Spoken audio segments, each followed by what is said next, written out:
හරි. මොකද්ද ඝර්ෂණය කියන්නේ එතකොට?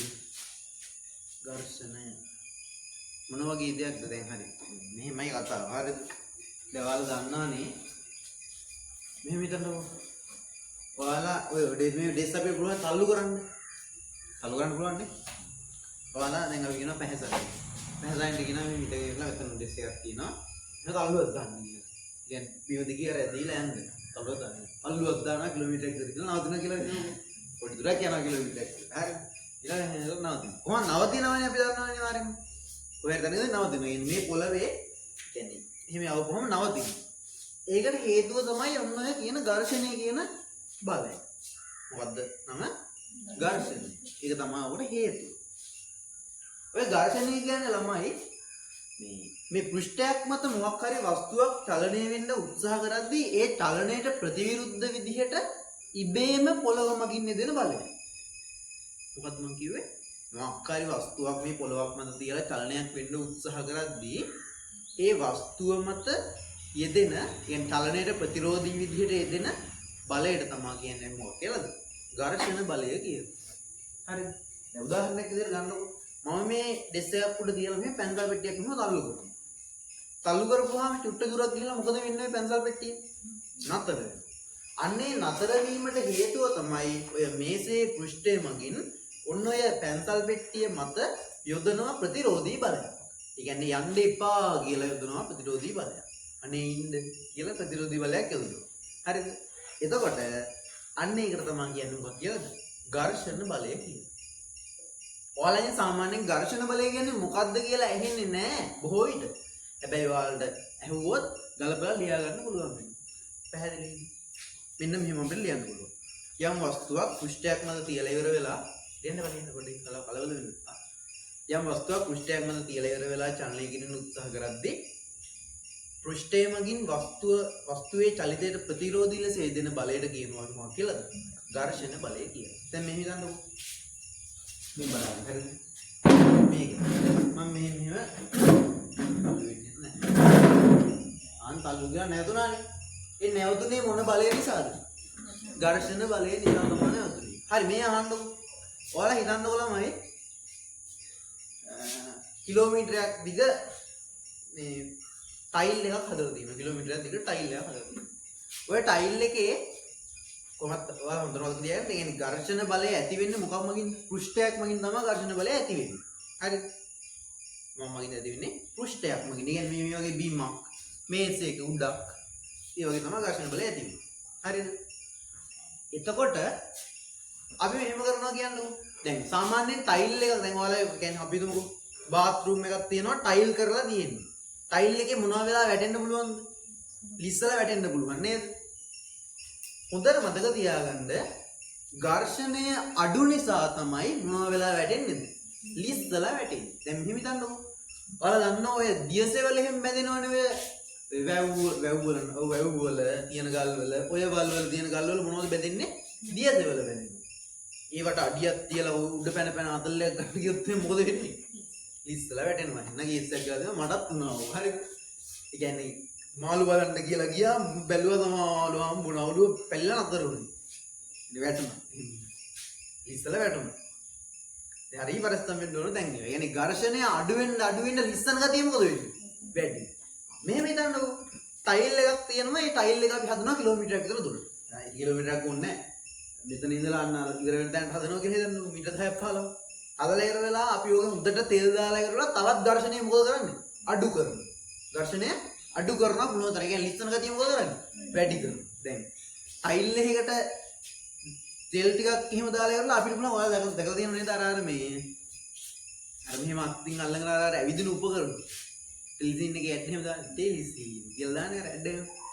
අන් ඒ වගේ අපිට පුළුවන් දැන් ටයිල් එකකට තෙල් මෙහෙම දාලා ඉවර වෙලා මොකක් හරි එකකින් අල්ලගෙන ඇත්තටම ඇවිදින්න පුළුවන්. කියන්නේ අර ටයිල් එක කොහෙවත් යන්නේ නැහැ අපි කොහෙවත් යන්නේ නැහැ තෙල් තියෙනවනේ. උගා ග්ලිස්ටර් නිසා ඇවිදින්න පුළුවන් ඇත්තටම. ඒ අර මැෂින් එකේ ඇවිදිනවා වගේ. ඒ තරම් ලිස්සනමයි. පැහැදිලිද? ඒ කියන්නේ තෙල් වගේ දේවල් යොදන්නේ මොනවා කරගන්නද ඝර්ෂණය? පුළුවන් තරම් අඩු කරගන්න.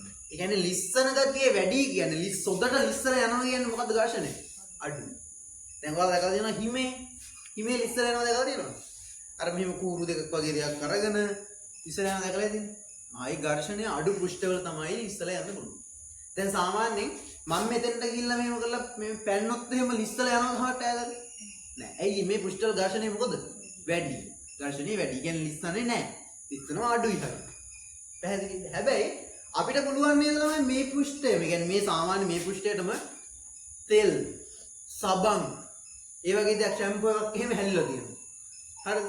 දැන් කැලුම් පන්තියේදී එනවා පිස්සෙක් වගේ එනවා ස්කාල් ඉස්සලා මේ වගේ හයක හැප්පෙනවා විත්ති. අර කාඩන් වල වගේ විත්ති රස පාරක් වෙනවා. කාඩන් වල එන්නේ ඒ වගේ. හරිද? ඉතින් හොඳට මතක තියාගන්න ඝර්ෂණය කියන්නේ අඩු වැඩි වෙන්න පුළුවන් විවිධ පෘෂ්ඨවල විවිධ ආකාර. ඒ කියන්නේ පෘෂ්ඨයෙන් පෘෂ්ඨයට වෙනස් වෙනවා මේ ඝර්ෂණය. පැහැදිලිද? එතකොට දැන් මෙහෙම හිතන්නකෝ. එහෙනම් මම පොඩ්ඩක් සාරාංශයක් ආයෙ කියන්නම් මම. මේ පෘෂ්ඨයක් හොඳට ලිස්සනවා කියන්නේ ඝර්ෂණ බලය ගොඩාක් අඩුයි. ලිස්සන්නේ නැහැ කියන්නේ ඝර්ෂණ බලය වැඩි. පැහැදිලි නේද? මේ අහන්නකෝ. තවත් විශේෂ කාරණාවක් තියෙනවා. මෙන්න මේක උසස් පෙළ ළමයින්ටත් බැරි කාරණාවක්. බහුතරයක් නෙවෙයි. ඒ කියන්නේ බැරි නෙමෙයි. අවබෝධයක් නෑ මේ කාරණාව. දැන් මෙහෙම හිතන්නකෝ. මම මෙන්න පුටුවක් තියෙනවා. ඔයාලා දන්නවා දැන් මෙහෙම හිතන්නකෝ බස් එකක් තියෙනවා මොන් දැන් බස් එකක් කැඩලා තියෙනවා ඔය හැටි සමතලා පාරක. ඔයාලට කියනවා තල්ලු කරන්න ඉන්න කියලා. ඔයාලා 6 දෙනාම ඉන්නවා තල්ලු කරන්න ඉන්න කියලා. අපි හිතමු පැහැදෙන චුට්ටක් කම්මැලි හිටිනවා. කම්මැලි හිටියා අම්බලට උන්නම් ඵලයල්ලා මට බෑ. ඊළඟට ඉඳ ගන්න ඇලලා තියෙන බිමින් ඉඳ ගන්න. හරිද? ඔය 5 දෙනා තල්ලු කරන්න උත්සාහ කරනවා හැබැයි තල්ලු කරගන්න හම්බෙන්නේ නැහැ. තල්ලු කරගන්න බෑ. ඊළඟ උඹලට ඔවද කියලා එල්ලලා ඇගිල්ල විතරයි තියන්නේ. මොකද වෙන්නේ? තල්ලු වෙලා නේ. ඔයාලා 5 දෙනා තල්ලු කරනවා. මෙයාත් ඇවිල්ලා පොඩ්ඩක් සපෝට් එකක් දෙනවා. බස් එක තල්ලු වෙනවා. ඒ කියන්නේ දැන් මෙහෙම හිතන්නකෝ. අපි හිතමු ඔය 5 දෙනාගෙන්ම නිව්ටන් 10 ගානේ අපිට හම්බුනේ. නිව්ටන් කියන්නේ බලය හොයන එක කියන්නේ 9 පන්තියේ. ඉතින් නම් මතයි 10 පන්තියේ හිටියේ වෙන්නේ. නිව්ටන් කියන්නේ බලය හොයන්නේ. 10ේම ඔන්න තියෙනවා අනිත් 5 දෙනාගෙන්ම 5ක් තියෙනවා 10. හරිද? මතක තියාගන්න ඔය බස් එක යන්නේ නැත්තේ ඇයි? ඒ බස් එකේ රෝද මත පොළවේ මොන බලයක් යොදන නිසාද? ඝර්ෂණ බලයක් යොදන නිසා. හරිද? ඔයාලා හිතන්නකෝ ඒ කියන්නේ මෙහෙමයි හරිද? ඕනම වස්තුවකට යොදන්න පුළුවන් උපරිම ඝර්ෂණ බලයක් තියෙනවා. කියන්නේ පෘෂ්ඨයකට යොදන්න පුළුවන් උපරිම ඝර්ෂණ බලයක් තියෙනවා. දැන් මේක තමයි කියන බස් එක. හරිද? හරිද? අපි කියන්නේ මේකේ දැන් ඔය මේ මතක තියාගන්න මේකේ සීමාව 55යි නිව්ටන්. ඒ කියන්නේ උඩරිම මේ පෘෂ්ඨයට මේක අල්ලන් ඉන්න පුළුවන් සීමාව කොච්චරද? නිව්ටන් 55. ඒ කියන්නේ නිව්ටන් 55ට වඩා වැඩි බලයක් මම මෙහාට හේතුවොත් මොකද වෙන්නේ මේක අර පැත්තට? චලනය වෙන්නේ. චලනය වෙන්නේ. පැහැදිලිද? නිව්ටන් 55ට වඩා වැඩි බලයක් මම අර පැත්තට හේතුවොත් මේක චලනය වෙන්නේ. අතා පැහැදිලිද? මේ හාලු. කොහොම මම නිව්ටන් 10කින් දැන් මේ පැත්තට යොදනවා. නිව්ටන් 10 කියන්නේ නෙත් මේ තනියම ඇවිල්ලා මේක ලෝරිය තල්ලු කරනවා නේද? මේක තල්ලු කරනවා. මොකද වෙන්නේ මේක යනවද? නෑ. හරි. මේක මම මේ පැත්තට නිව්ටන් 10කින් යොදනවා. ඝර්ෂණ බලය කීයද මේ වෙලාවේ? ඝර්ෂණ බලය. කියන්නේ පෘෂ්ඨය මගින් මේ පැත්තට යොදන බලය.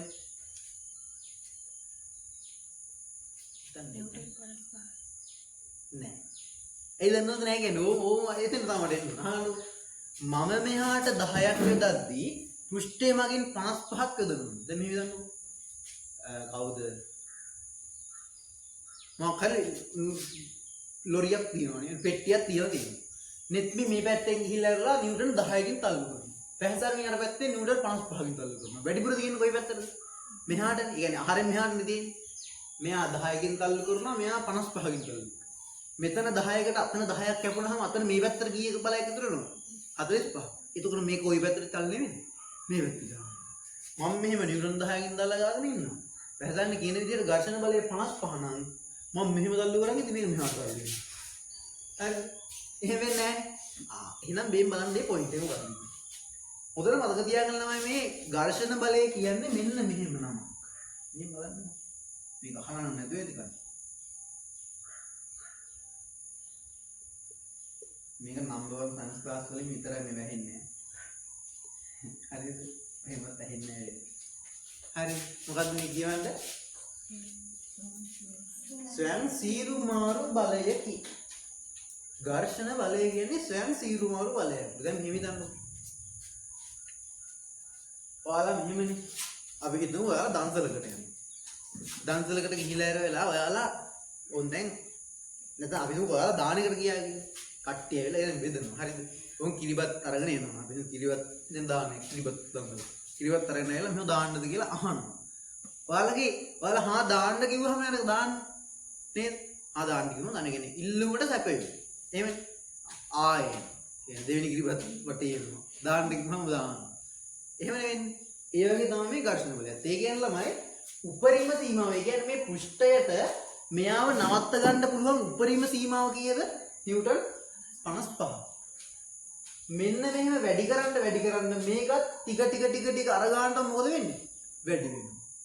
මේ බලන්නකෝ. මම නිව්ටන් 10කින් මෙහාට තල්ලු කරනවා කියන්නේ පෘෂ්ඨය මගිනුත් මෙයාව කොයි පැත්තට තල්ලු කරනවද නිව්ටන් 10කින්? මං ඉන්න පැත්තට නිව්ටන් 10කින් තල්ලු කරනවා. එතකොටනේ කොහෙටවත් යන්නේ නැත්තේ. දැන් අපි නෙත්මිත් 10කින් තල්ලු කරනවා පැහැසන්ට තනි පැත්තෙන් 10කින් තල්ලු කරනවා. කොහෙටවත් යනවද වාහනේ? කොහෙටවත් යන්නේ නැහැ. මොකද බල වලට බල කැපිලා යනවනේ. කියන්නේ දෙපැත්ත සමාන නිසා. හරි. ඊට පස්සේ දැන් උන් නෙත්මිත් තල්ලු කරලා ඊට නිව්ටන්ට තල්ලු කරනවා. දැන් නිව්ටන් ගියා කම්මේවද? 20.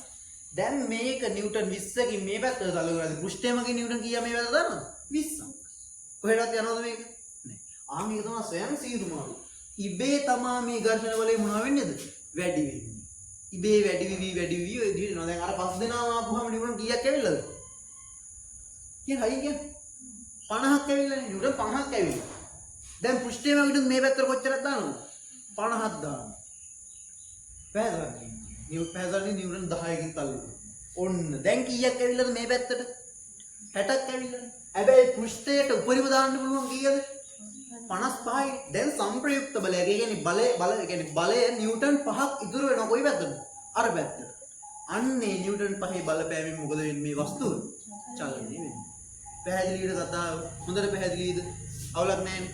හරි. අහන්න. ඉතින් ළමයි ඔය විදිහ තමයි හැම වස්තුවම වෙන්නේ. දැන් ඔයාලා හිතන්නකෝ මම මේ හරි. මම දැන් ඔය අදින්න මේ පැත්තට. කොහොම ඇදගෙන ඉන්නේ මේ. හරි බලයක් දීලා තියෙන්නේ. හැබැයි මේක ඇදෙනවද? නෑ. ඇයි මේ පෘෂ්ඨය මගින් මේක මත යොදන ඝර්ෂණ බලය මම යොදන බලයට වඩා මොකද වෙන්නේ? වැඩි. ඔයාලා හොඳට මතක තියාගන්න මෙන්න මේ 55 කියලා ඉන්නේ උපරිම සීමාව. උපරිම සීමාව. පැහැදිලිද? උපරිම සීමාව. දැන් මෙහෙම තියෙනවනේ. අපිට ඕනම දෙයක් තියෙනවා අපිට අල්ලන් ඉන්න පුළුවන් සීමාවක් තියෙනවා. අල්ලන් ඉන්න පුළුවන් සීමාවක්. දැන් හිතන්නකෝ. ඔයාලා කවුරු හරි කියන්නේ දඬුවම් කරනවා මේ වැරදි. හරිද? අඬන්න නැතුව ඉන්න පුළුවන් උපරිම වේදනාත්මක සීමාවක් තියෙනවන්නේ. අඬන්න නැතුව ඉන්න පුළුවන් උපරිම සීමාවක් තියෙනවනේ. අය සීමාව දක්වා අල්ලගෙන ඉඳලා ඊට පස්සේ මොකද කරන්නේ ඔයගොල්ලෝ? අඬන. එහෙමනේ. මේකත් ඒ වගේ තමයි මේ ඝර්ෂණ බලය. තල්ලු කරද්දී ටික වැඩි කරලා උපරිම වැඩි කරන්න පුළුවන් සීමාවක් තියෙනවා. ඊට පස්සේ මොකද කරන්නේ? අඬන්නේ නැහැ. ඒ කියන්නේ ඕන දෙයක් කරගෙන ගියා තල්ලු වෙන්න දෙන්න තමයි කරන්නේ. පැහැදිලිද? හොඳට මතක තියාගන්න ඕනේ. කියන්නේ අවබෝධ කරගන්න ඕනේ. ඝර්ෂණ බලය කියන්නේ වැඩි කරද්දී වැඩි වෙන බලයක්. ඝර්ෂණ බලය කියන්නේ වැඩි කරද්දී වැඩි වෙන බලයක්. හැබැයි යම් කිසි සීමාවක් දක්වා උපරිමයක් තියෙනවා මේක. එහෙම නේද? යම් කිසි සීමාවක් දක්වා උපරිමයක් තියෙනවා. හරි. ඒක තමයි ස්වයං සීරු මාරු බලයක් කියලා කියන්නේ. කතාව පැහැදිලි. හරි. එන්නකොට ටියුට් එක චුට්ටක් බලමු. ඝර්ෂණයේ ස්වභාවය. පැන්සල් පෙට්ටියක් මේසයක් මත තබා පහරක් කෙල්ල කළ විට ඒ යම් දුරක්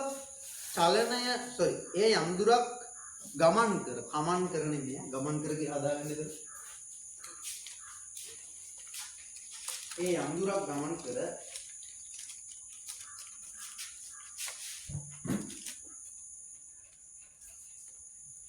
නිශ්චල වන්නේ කියලා දෙනවා. හරිනේ?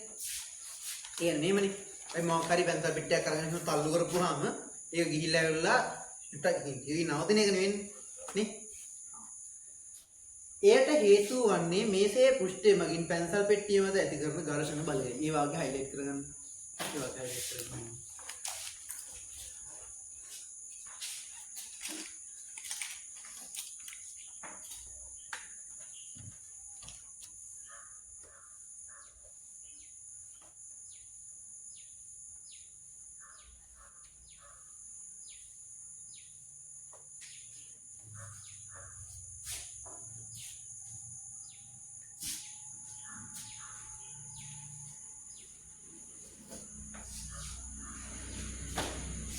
හරි.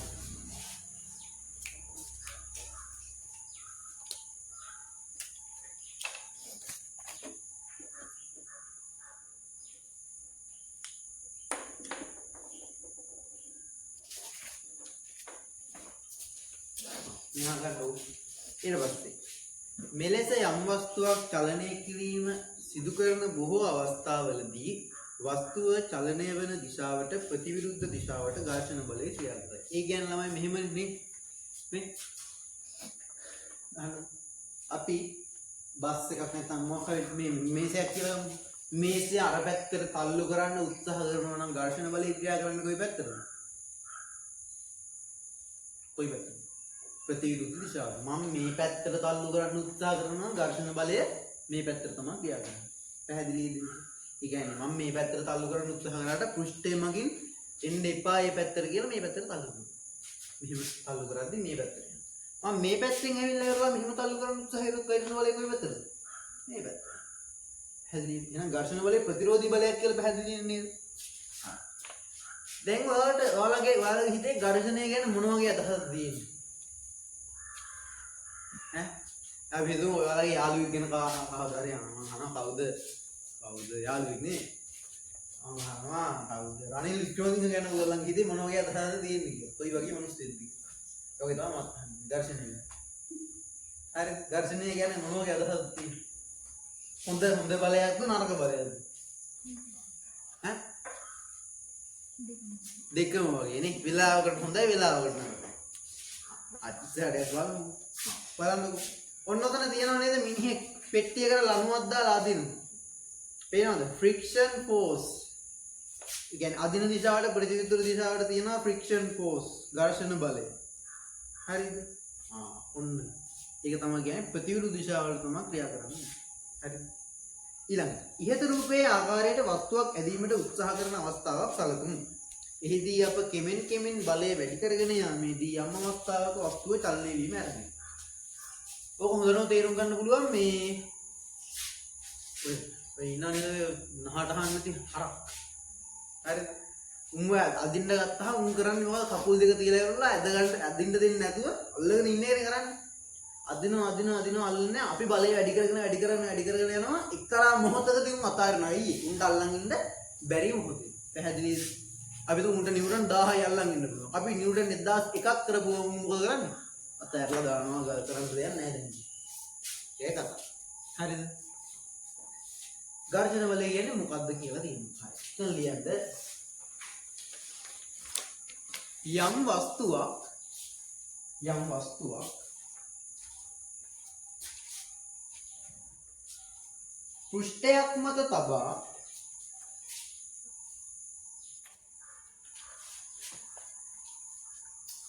පෘෂ්ඨයක් මත තබා චලනය කරවීමට උත්සාහ කරන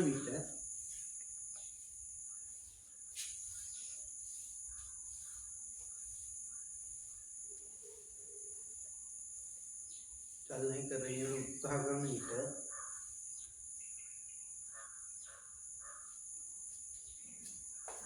යම් වස්තුවක් පෘෂ්ඨයක් මත තබා චලනය කරවීමට උත්සාහ කරන විට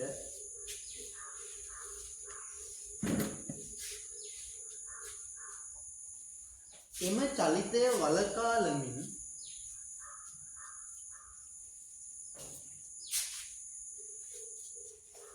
චලිතය වළකාලමින්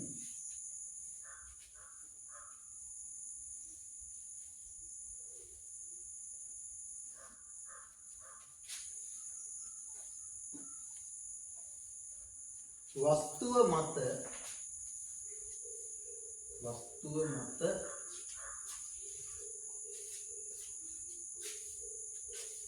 පෘෂ්ඨය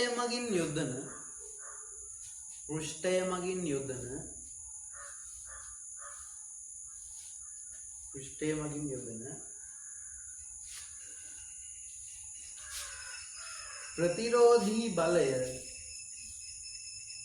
ප්‍රතිරෝධී බලය ඝර්ෂණ බලයයි. ඝර්ෂණයයි කියලා දිව ප්‍රශ්නයක් නෑ. ඝර්ෂණ බලය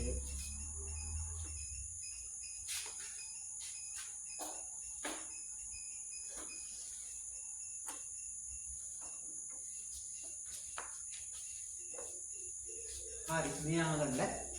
දැන් මේ කතාව මොකද අහගන්න. බලන්න බේන් කියලා තියෙනවා මේ පෘෂ්ඨයක් මත එක්තරා පෙට්ටිය.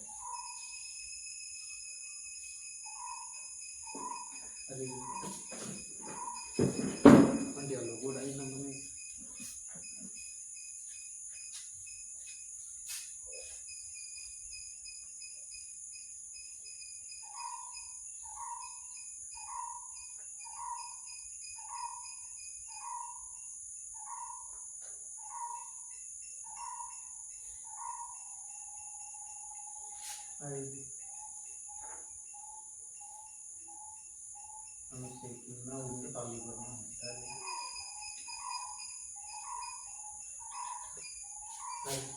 පොඩ්ඩක් බෙල්ලේ අමාරුවක් හේතුව නිසා මේක මොකෙක් කොන්දර දෙනා දෙන්න අහන්නකො මේ දෙන්නේ අපි 2 කිලෝග්‍රෑම් කීයක් හරි වර වෙයි හරි ඔයාලට මම කියනවා ළමයි මේ පෙට්ටිය දැන් මේ පෘෂ්ඨය කියන්නේ ඔය ඝර්ෂණ බලයෙන් වෙනස් වෙනවා ඉතින් පෘෂ්ඨයේ ස්වභාවය දැන් ටයිල් එකක වගේ තියලා තල්ලු කරනවා නම් තල්ලු කරන්න ලේසියද අමාරුද ලේසියිනේ ටයිල් එක ලිස්සනවනේ ලේසි ඒ වගේ නෙමෙයි හොඳ කාරපාරක වගේ තියලා තල්ලු කරන්න අමාරුයි කියලා නේ අමාරු ටයිල් එකට සාපේක්ෂව අමාරුයි හරි අහන්නකො අපි හිතමු මෙන්න මෙහෙම දැන් මේ තියලා තියෙන්නේ මොන පෘෂ්ඨය A කියලා පෘෂ්ඨයක් වань තියෙනවා පෘෂ්ඨේ නම A කියන්නේ අපි හිතමු ගෙබීමක් කියලා කියමු ගෙබීමක් ගෙදරක බීමක් ගෙබීම හරි ඔය ගෙබීමේ මේ පෙට්ටිය තියලා තල්ලු වෙන්න නම් උඩරිම ඕනලු අපිට නිව්ටන් 65ක් වෙන්න ඕනේ. කියන්නේ මේ පැත්ත නිව්ටන් කීයක් දාන්න ඕනද?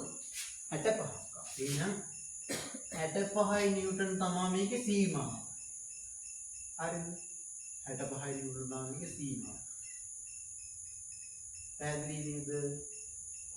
නිව්ටන් 65 තමයි සීමාව. හරි. මේ අහන්න අපි අවස්ථා තුනක් දැන් කතා කරන්නේ. අවස්ථා තුනක් කතා කරන්නේ. හරි. අවස්ථා තුන ගැන කියනවා නම් ළමයි මේ අවස්ථා තුන සාමාන්‍යයෙන් වචන තුනකින් අපි කියනවා. වචන තුනකින් අපි කියනවා. හරි. දැන් පරිමාර තල්ලු වෙන්න දෙන්න ඕනේ කියන්නේ කීයට වඩා දෙන්න ඕනද? නිව්ටන් අය කියන්නේ 65ට වඩා දෙන්න ඕනේ. හරි. අපි හිතමු මෙන්න මේ මිනිස්සු නිව්ටන් 5කින් තල්ලු කරනවා. නිව්ටන් 5කින් තල්ලු කරනවා. නිව්ටන් 5කින් තල්ලු කරද්දී ඝර්ෂණ බලය කීයද? නිව්ටන් ඔය මේ මිනිස්සයා මෙහෙම ඉන්නවා. මෙහෙම තල්ලු කරනවා නිව්ටන් 5කින්. ඝර්ෂණ බලය කීයද? හරියට කියන්නේ. හරියට කියන්නේ. හිතන්න තවද. ඝර්ෂණ බලය කියන්නේ ස්වයං තීරුමාරු බලයක්. ඒ කියන්නේ අපි යොදන බලයට සමාන බලයක් තමයි හම්බෙන්නේ. කීයද අපි යොදන්නේ? 5. එහෙනම් ඝර්ෂණ බලයක් කීයද? 5යි. 5යි. නේද? يعني ඕ බලන්න අපි 5ක් යොදද්දී අරයා 5ක් යොදලා ඉවරලා දෙපැත්ත සමාන කරගෙන ඉෂ්ටල වෙන්නේ. අපි 10ක් යොදද්දී අපි 10ක් යොදද්දී අරයා ඒ කියන්නේ පුෂ්ඨේ වගේනුත් 10ක් යොදලා ඉවරලා ඉෂ්ටල වෙන්නේ. අපි 30ක් යොදද්දී පුෂ්ඨේ වගේනුත් 30ක් යොදලා ඉවරලා ඉෂ්ටල වෙන්නේ. අපි 40ක් යොදද්දී කීයක් යොදලා පුෂ්ඨේ වගේ 40ක්ම යොදනවා. 40ක් යොදලා ඉවරලා මොකද වෙන්නේ? නිශ්චල වෙන්නේ. අපි 65ක් යොදනවා. එතකොටත් මොකද වෙන්නේ? නිශ්චලයි. හැබැයි චලනය වෙන්න මොන අවස්ථාවද? උන්න මෙන්න අවස්ථාව නේද? දැන් වෙයි නැති වෙයි නැති වෙයි. ඒ කියන්නේ අර උන්න වෙන්න සීන් එකේ ඉන්නේ. නේ? වැට උඩ වගේ ඉන්නේ. හරිද? එතකොට මම නිව්ටන් 70 කරනවා. දැන් මොනවා වෙයිද? ඈ? මොනවා වෙනවද? චලනය වෙනවා. ඔව් චලනය වෙනවා. ඔව්. හරි චලනය වෙනවා. නිව්ටන් කීයක බලයකින් චලනය වෙන්නේ? කියන්නේ ඔය කියලා 5ක බලයකින් තමයි චලනය වෙන්නේ. ඇයි මම නිව්ටන් 70ක් යොදනවා. අරයා එයාගේ උපරිමය යොදනවා. දැන් කීයද අරයාගේ උපරිමය? 65යි නිව්ටන්. මම 70ක් යොදලා එයා 65ක් යොදලා. මෙතනින් 65ක් යොදනවා මෙතනින් 70ක් යොදනවා. 65කට 65ක් කැපිලා ගිහලා මම යොදන බලය කීයද ඉතුරු වෙන්නේ? 5ක් ඉතුරු වෙන්නේ. පැහැදිලිද කතාව? හරි. එතකොට ළමයි අපි මෙන්න මේ අවස්ථා තුනට වෙන්නේ. දැන් උන් දැන් 5 කියන්නේ 70 කිව්වට පස්සේ 5කින් මේ පැත්තට යනවනේ. මොකද වෙන්නේ? දැන් චලනය වෙනවනේ ඔය පෙට්ටි. අපි ඔන්න ඔය හොයද ඔය අවස්ථා තුනකට යොදනවා. ඒ කියන්නේ චලනය වෙන්න කලින් අවස්ථාව. දැන් චලනය වෙන්නේ නැහැ. දැන් කියන්නේ මේ 65 අගට යොදාගෙන යන අවස්ථාව. හරි චලනය වෙන්නේ නැහැ. ඒකට අපි කියනවා මේ වෙලේ යෙදෙන ඝර්ෂණ බලයට අපි කියනවා ස්ථිතික ඝර්ෂණ බලය කියලා. මොකක්ද කියලාද කියන්නේ? ස්ථිතික ඝර්ෂණ බලය. අපි නිවන 65ට කියන්නේ උන් දැන් අර පැත්තෙනුත් 65ක් දානවා අපිත් 65ක් දානවා. අපි 65 දාපු නිසා තමයි පැත්තෙන් 65 දාන්නේ. දැන් චලනය වෙන්න ඔන්න වෙන්න අවස්ථාවක් තියෙන්නේ. ඒකට අපි කියනවා සීමාකාරී ඝර්ෂණ බලය කියලා. මොකක්ද කියන්නේ? සීමාකාරී ඝර්ෂණ බලය. චලනයේ වෙමින් පවතින අවස්ථාවක් තියෙනවා. ස්ථිතිකයේ විරුද්ධ වචන මොකද්ද? ස්ථිතිකයේ විරුද්ධ වචන. සෞඛ්‍යම කරන කට්ටිය දැනගන්න ඕනේ. මොනවද? ස්ථිතිකයේ විරුද්ධ වචනේ ගතික. මේ ගතික ඝර්ෂණ බලය. හරිද? එතකොට ඔන්න අවස්ථාව තුන. මම නියුරෝන් 65ට වඩා අඩුවෙන් යොදාගෙන ඉඳි ක්‍රියා කරන්නේ මොන ඝර්ෂණ බලයේද? කියන වචනේ මේ තුනේ කොහොමද? 65ට වඩා අඩුවෙන් මම යොදාගෙන ඉන්නේ. චලනය වෙන්න කලින් එතකොටනේ එහෙනම් මොන ඝර්ෂණ බලයේද? ස්ථිතික ඝර්ෂණ බලය. දැන් නියුරෝන් 65ක් මම යොදාගෙන ඉන්නේ. කියන්නේ චලනය වෙන්න ඔන්න මෙන්න අවස්ථාවේදී. එහෙනම් මොන ඝර්ෂණ බලයේද? සීමාකාරී ඝර්ෂණ. දැන් මම නිවන 70ක් විතර යොදලා අර පැත්තට තල්ලු කරගෙන යන ගමන් දැන් ක්‍රියා කරන්නේ මොන ඝර්ෂණ බලයද? ගතික ඝර්ෂණ බලය. පැහැදිලිද? අදා පැහැදිලි. ඉන්නකොට යුට් එකට බලන්න. උන් පැහැදිලි කරලා අහන්න. ඝර්ෂණ බලයේ ස්ථිතික සීමාකාරී හා ගතික අවස්ථා. බලයක් යොදා චලනය කිරීමට උත්සාහ කරන වස්තුවක් මත එම පෘෂ්ඨයෙන් නැති කරනු ලබන ප්‍රතිරෝධී බලයේ ස්ථිතික ඝර්ෂණ බලය නම් වේ. එසේ යොදන බලය වැඩි කරගෙන යාමේදී වස්තුව යම්කිසි අවස්ථාවක චලනය වීම ආරම්භ වෙනවා. එම චලනය වීම ආරම්භන අවස්ථාවේ ක්‍රියා කරන ඝර්ෂණ බලය සීමාකාරී ඝර්ෂණ බලය නම් වේ. මේ චලනය වෙන්න පටන් ගන්න 65 දින්නේ උට. කියන්නේ ඔන්න මෙන්න අවස්ථාවනේ නේ. ඒක තමයි එතෙන් ඒ අවස්ථාව තමයි කියන්නේ සීමාකාරී ඝර්ෂණ බලය කියලා. ඊට පස්සේ වස්තුව චලනය වන විටදී ක්‍රියා කරන ඝර්ෂණ බලය ගතික ඝර්ෂණ බලය වේ. ඔන්න අවස්ථාව. පැහැදිලිද කතාව? අමාරු දේවල් තිබ්බනම් මගෙන් අහන්න ඕන කෙනෙක්. මොනවද තේරුනේ නැද්ද තිබ්බනම්? අහන්න. මම නම් වශයෙන් කියන්නේ අහන්න ඕන. තියනවා නේද? කියන්න පිටිපස්සේ. ඉතින් නෑ. කවුද? සාරංග. හරි ගමන්නේ. මම විනාඩි 2ක් දෙන්නම්. ඔය පළවෙනි පිටුවේ දෙවෙනි පිටුව බලාගන්න. ඊට අපි සාකච්ඡා කරමු පිටුව. බලන්න.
හොඳට බලාගන්න මම ප්‍රශ්නේම අහනවා.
හරි දැන් අහගමු නේ.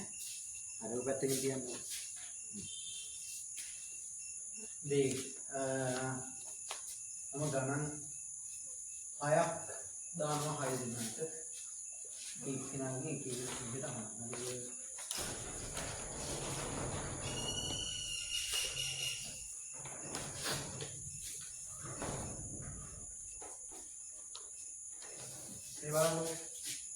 මේ වෙට්ටිය මම තල්ලු කරනවා මේකේ සීමාකාරී ඝර්ෂණ බලය 5යි නිව්ටන්. අර මේකේ සීමාකාරී ඝර්ෂණ බලය 5යි. කියන්න බලන්නෙත් මම මෙතනින් දැම්මොත් එහෙම නිව්ටන් 4ක බලය. නිව්ටන් 4ක් දැම්මොත් එහෙම. දැන් මේ පෘෂ්ඨය මගින් ක්‍රියා කරන ඝර්ෂණ බලය කීයද? 4යි. මම නිව්ටන් 5ක් දැම්මොත් 5. මම නිව්ටන් 10ක් දැම්මොත් ක්‍රියා කරන ඝර්ෂණ බලය කීයද? 5යි. අන්න හරි. බොහොම හොඳයි. අපිට ගන්න යාට ඒක තේරුම් ගත්තා නම් සුබි. ඊළඟ. මම මෙතනින් නිව්ටන් 100ක් දානවා. හරිද? මේකේ සීමාකාරී ඝර්ෂණ බලය 40යි නිව්ටන්. සීමාකාරී ඝර්ෂණ බලය 40යි නිව්ටන්. මට කියන්න දැන් පෘෂ්ඨය මගින් මේ පැත්තට ක්‍රියා කරන ඝර්ෂණ බලය කීයද? පෘෂ්ඨය මගින් ක්‍රියා කරන ඝර්ෂණ බලය. මම 100ක් දානවා. සීමාකාරී ඝර්ෂණ බලය කියන්නේ උපරිම පෘෂ්ඨයට දාන්න පුළුවන් ඝර්ෂණ බලය. එහෙනම් දැන් 100ක් මන් දාද්දි මෙයා ක්‍රියා කරන්නේ කීයවද? 40මයි ක්‍රියා කරන්නේ. පැහැදිලිද? මෙයා ඊළඟ. මේකේ පෘෂ්ඨය මගින් ක්‍රියා කරන්න පුළුවන් උපරිම ඝර්ෂණ බලය 50යි නිව්ටන්. පෘෂ්ඨය මගින් කියන්නේ සීමාකාරී ඝර්ෂණ බලයනේ. සීමාකාරී ඝර්ෂණ බලය. මම 51යි නිව්ටන් දානවා. හරිද? 51යි නිව්ටන් දානවා. දාද්දි පෘෂ්ඨය මගින් ක්‍රියා කරන ඝර්ෂණ බලය කීයද? 50යි නිව්ටන්. නේද?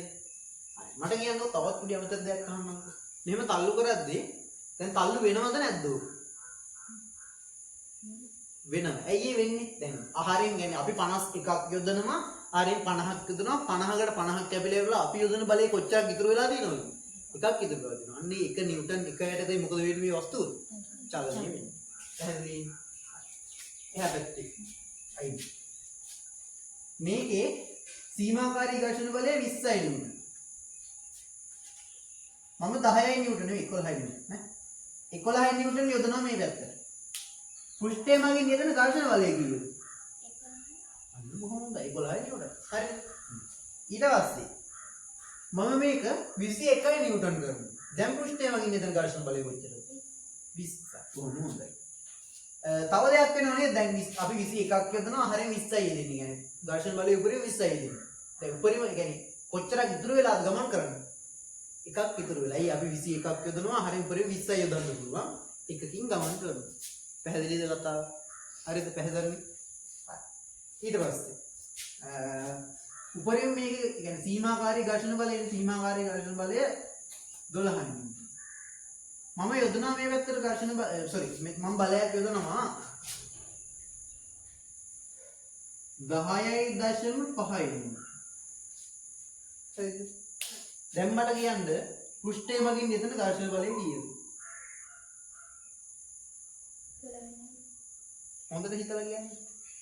හොඳට හිතන්න. මේක ස්වයං සීරුමාරු බලයක් කියලා මම කිව්වා. ඒ කියන්නේ දැන් උපරිම තමයි මේ තියෙන්නේ. උපරිමයේ දන්න පුළුවන් බලය තමයි මේ තියෙන්නේ. කියන්නේ පෘෂ්ඨය මගින් යොදන්න පුළුවන් උපරිම ඝර්ෂණ බලය. ඒ සීමාකාරී ඝර්ෂණ බලය. මම 10.5 නිව්ටන් යොදනවා. දැන් පෘෂ්ඨය මගින් කීයක් යදෙන්නේ? 10. අන්න හරි. 10.5 නිව්ටන් තමයි යන්නේ. මම 11 කරොත් පෘෂ්ඨය මගින් මම 11 කරොත් පෘෂ්ඨය මගින් කීයද එන්නේ? 11යි. 11යි එන්නේ. මේ වහන්න මෙයන් ඕක තේරුම් ගන්න ඕනේ නේ. මම දැන් මෙහෙමනේ මොකද වස්තුවක් තියලා තියෙන්නේ. උපරිම ඒ කියන්නේ චලනය නොවි එයාට අල්ලන් ඉන්න පුළුවන් උපරිම බලය කීයද? 12නේ. 12 තමයි උපරිම අල්ලන් ඉන්න පුළුවන්. මම 10ක් යොදනවා කියලා කියන්නේ නිව්ටන් 10.5 කියන්නේ කොහොමද?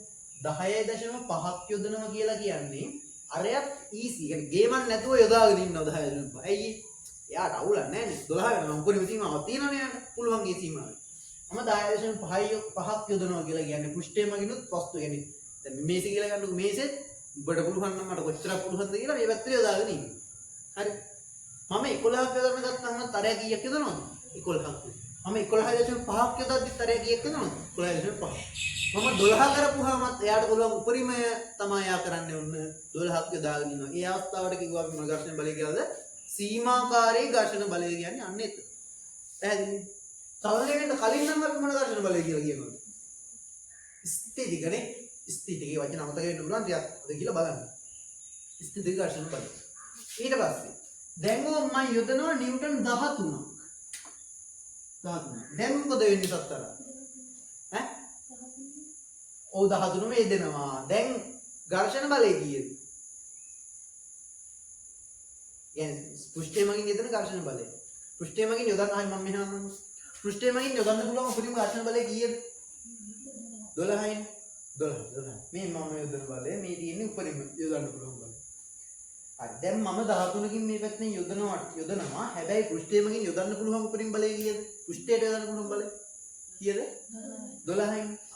ඕන් දැන් මෙතන මේසේ කියන්නේ මොකක් හරි පෙට්ටිය තියෙනවා. ඒ පෙට්ටිය උපරිම 12ක් යොදනවා. හැබැයි මෙයා මේ පැත්තෙන් මම 13ක් යොදනවනේ. උපරිම යොදන්න පුළුවන් බලය යොදලා තියෙන්නේ. හැබැයි ඊට වඩා වැඩිපුර යොදන නිසා මොකද වෙන්නේ මේ පෙට්ටිය? චලනය වෙනවා. හරිද? මේ ඊළඟ උදාහරණ විසඳ. මේකේ උපරිම 6 නිව්ටන් තමයි සීමාකාරී ඝර්ෂණ බලය. මම 2 නිව්ටන් බලයක් යොදනවා. දැන් යෙදෙන ඝර්ෂණ බලය කීයද පෘෂ්ඨයෙන්? 2 නිව්ටන් තමයි යෙදෙන්නේ. ඒ කියන්නේ උපරිම සීමාව තමයි 6 කියලා කියන්නේ. එතකල් අපි යොදන බලයට සමාන බලයක් තමයි ඝර්ෂණ බලය විදිහට මොනවා වෙන්නේ? යෙදෙන්නේ. පැහැදිලිද කතාව? හොඳට වුණාගන්න. ඝර්ෂණ බලය කියන්නේ ළමයි ස්වයං සීරුමාරු බලය. මොන බලයක්ද? ස්වයං සීරුමාරු බලය. අපි උපරිම يعني ඝර්ෂණයේ අවස්ථා තුනක් අපි ඉගෙන ගන්නවා. ස්ථිති ඝර්ෂණ බලය කියලා කියන්නේ චලනය වෙන්න කලින් පවතින ඝර්ෂණ බලය. සීමාකාරී ඝර්ෂණ බලය කියලා කියන්නේ චලනය වෙන්න ඔන්න මෙන්න අවස්ථාවේ. චලනය ආරම්භ වන අවස්ථාවේ තියෙන ඝර්ෂණ බලය. ගතික ඝර්ෂණ බලය කියලා කියන්නේ චලනය වෙමින් පවතින අවස්ථාවේ තියෙන ඝර්ෂණ බලය. පැහැදිලිද කතාව? එතකොට මේන් බලා ගන්නකො. මේ පෙට්ටිය මත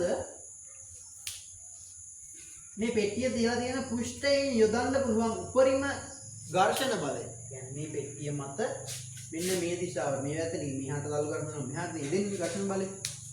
යෙදෙන්න පුළුවන් උපරිම ඝර්ෂණ බලය තමයි මෙතන මේ කීය නිව්ටන් කියලා තියෙනද? 6 නිව්ටන් කියලා තියෙන්නේ. මම නිව්ටන් 2ක් යොදනවා නම් අර මං කියන ස්වයං සීරුමාරු බලයක් කියලා. يعني ඉබේනේ වැඩි වෙන්නේ. ඒ කියන්නේ වැඩි කරද්දී තමයි වැඩි වෙන්නේ. පැහැදිලිද? මම නිව්ටන් 2ක් යොදද්දී මේ පෘෂ්ඨය මගින් කීයද නිව්ටන් යොදන්නේ? 2ක්මයි යොදන්නේ. මම නිව්ටන් 3ක් යොදද්දී පෘෂ්ඨය මගින් යොදන්නේ 3ක්. මම නිව්ටන් 5ක් යොදද්දී පෘෂ්ඨය මගින් යොදන්නේ 5ක්. මම නිව්ටන් 6ක් යොදද්දී පෘෂ්ඨය මගින් යොදන්නේ 6ක් යොදන්නේ. මම නිව්ටන් 7ක් යොදනවා. දැන් පෘෂ්ඨය මගින් කීයක් යොදනවද? ඒත් උපරිම කීයද? 6මයි යොදන්න පුළුවන්. 6ක් යොදනවා. හරි. මම 7යි නිව්ටන් යොදනවා. පෘෂ්ඨය 6යි නිව්ටන් යොදනවා.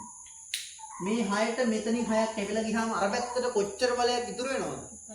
1යි නිව්ටන් ඉතුරු වෙනවා. එහෙනම් අන්න ඒ 1යි නිව්ටන් බලය යටතේ මෙන්න මේ පෙට්ටිය මොකද වෙන්නේ? චලනය. පැහැදිලිද කතාව? හරි. දැන් මේ 2යි නිව්ටන් කියන අවස්ථාවේ එහෙනම් මොකද්ද? කියන්නේ චලනය වෙනවද? 2යි නිව්ටන් කියන අවස්ථාවේ චලනය වෙනවද නැද්ද? වෙන්නේ නැහැනේ. එතකොට මේ අවස්ථාවේ ක්‍රියා කරන ඝර්ෂණ බලය මොකද්ද නමක් කියන්නේ? ස්ථිතික ඝර්ෂණ බලය. මම 6 නිව්ටන් යොදද්දී මොන ඝර්ෂණ බලයද ක්‍රියාත්මක වෙන්නේ? සීමාකාරී ඝර්ෂණ බලය. මම 10 නිව්ටන් වගේ යදුවොත් ගතික ඝර්ෂණ බලය. මතකයිද? පැහැදිලිද? හරිද? උදා අවබෝධයෙන් ඉගෙන ගන්න ඕන මේ පාඩම.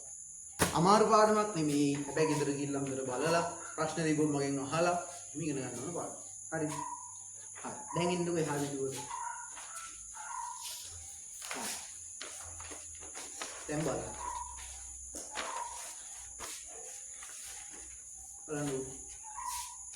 පහේ 3. ඔන්න. දැන් ගොන් එනවා. කියන්නේ ඝර්ෂණයේ අර අස්ස කොටසක් ඉගෙන ගත්තා. දැන් ඉන්නේ සාමාන්‍ය නෝමල් කොටසක්. හරිද? කියන්නේ මැදි දැන් කෑම හදලා ඉවරයි. දැන් අර කන වෙලාවදී ඉන්නේ. කජු වගේ කජු සුද්ධ කරලා දැන් මාළු ඉදෙන්න පුළුවන්. තැම්බෙන්න දාලා තියෙන දැන් අඩු කන වෙනවා. හරිද? බලමු.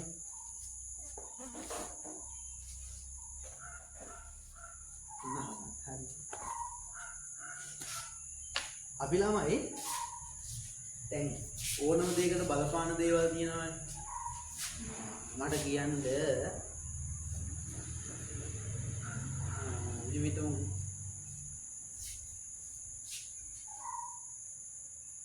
ක්‍රිකට් මැච් එකක් තියෙනවා. හරි.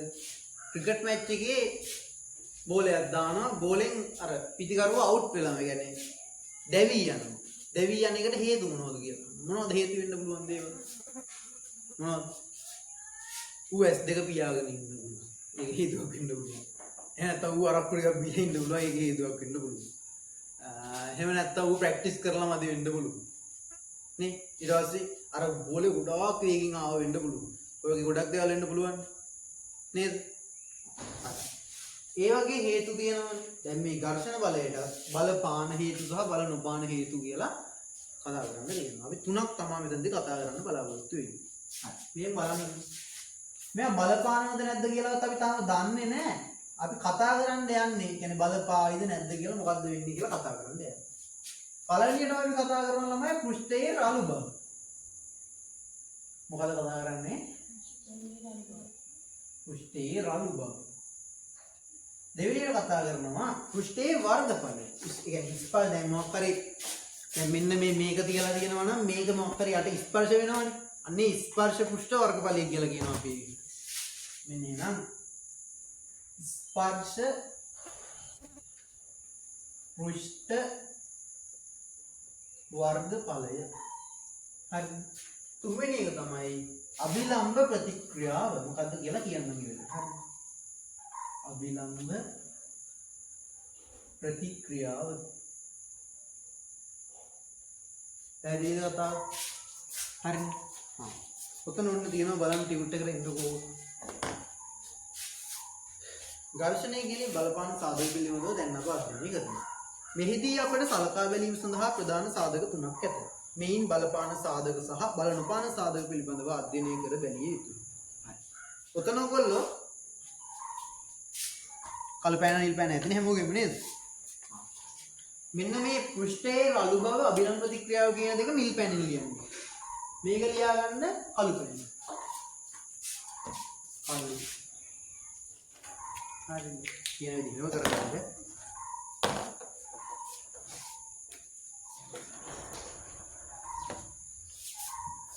කාර්යතුල් නැතිව ගන්න.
ඔයාලා හැමෝම ෆෝන් වලට Zoom app එක download කරගන්නලා.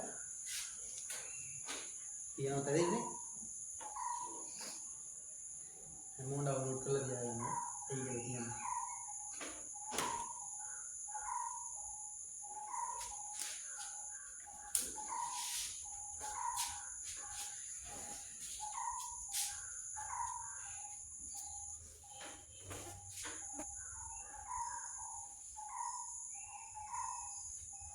Hai penuh lihat nih ස්පර්ශ පෘෂ්ඨයේ වර්ගඵලය කියන්නේ කළු පෑනේ ලියලා. හරි. දැන් ඉතින් අපි යන්නේ ඔය තුන කියන්නේ කොහොමද වෙන්නේ කියන්නේ බලපානවද බලපාන්නේ නැද්ද මොකක්ද වෙන්නේ කියලා බලන්න නේද? හරි. බලන්න.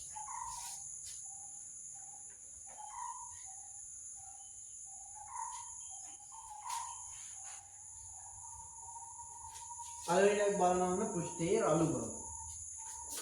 ඔයාලා දන්නවා නේද මේ වැලි කඩදාසි මොකටද වැලි කඩදාසි තියෙන්නේ? පිළිමදින්න. තත්පදින්න එහෙම නෙවෙන්නේ. පිළිමදින්න. ඒ මොනවා පිළිමදින්න? නෑ. රළු බිත්ති සුමට කරන්න. තව මේ මිලි සුමට කරන්න. ඒ වගේ දේවල් වලට පාවිච්චි වෙන්නේ නේ.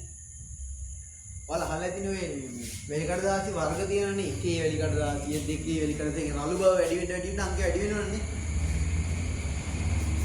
මමත් කොහොම වැලි කඩදාසි වර්ග 3ක් තියෙනවා.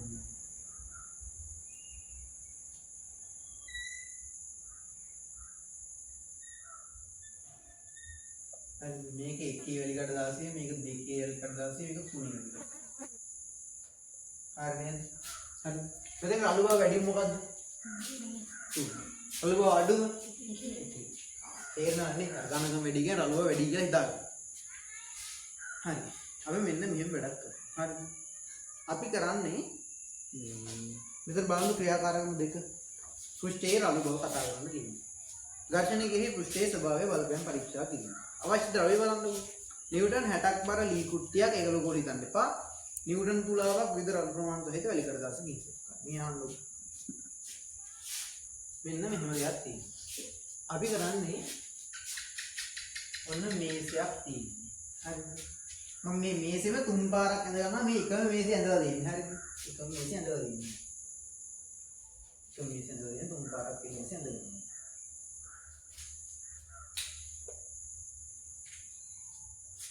ළමයි මම නිව්ටන් තරාදියෙන් මොනවද මනින්නේ? බලයනේ මනින්නේ. 9 පන්තියේ වා හේතු හදු කියන්නේ නැහැ. මම නිකන් අහන්න නිකන් මොකද්ද කියලා අහන්න. නිව්ටන් තරාදියෙන් මනින්නේ මොනවද? බලයක් මනින්නේ. බලය මනින්නේ. නිව්ටන් ගානක් කියන්නේ බලයක් මනින්නේ. හරි. මේ බලන්න අපි මල්ලක තියෙනවා කියන්න මෙන්න මේක ලී කුට්ටිය. ලී කුට්ටියක් කියලා.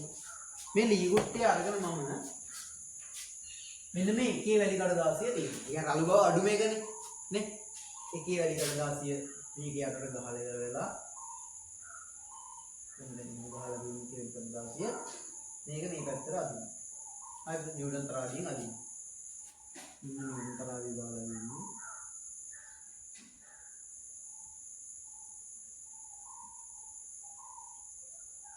හරි. මෙහෙම අදිනවා. අදිද්දී අපිට පෙන්වන්න ගත්ත ළමයි මෙන්න මේ කියන මේ A කියලා කුට්ටිය. හරිද? 50යි නිව්ටන් පාඨාංකයක් පෙන්වුවා අපිට මෙන්න මේ කුට්ටිය. يعني මේක අදින්න උඩරිම කොච්චර බලයක් ඕන කියලාද ඔය පෙන්වන්නේ?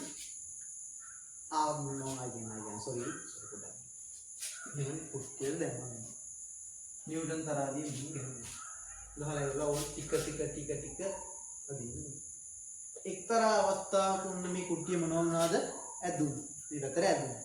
හරිද? ඇදෙන අවස්ථාවේ බලය අපිට පේන්න ගන්නවා කීයද කියලාද? නිව්ටන් 50යි කියලා. මට කියන්න මෙන්න මේ නිව්ටන් 50ට තනි වචනයක් මොන ඝර්ෂණ බලයද මේ? ඇදෙන්න පටන් ගත්ත අවස්ථාව. හරි කියන්නේ?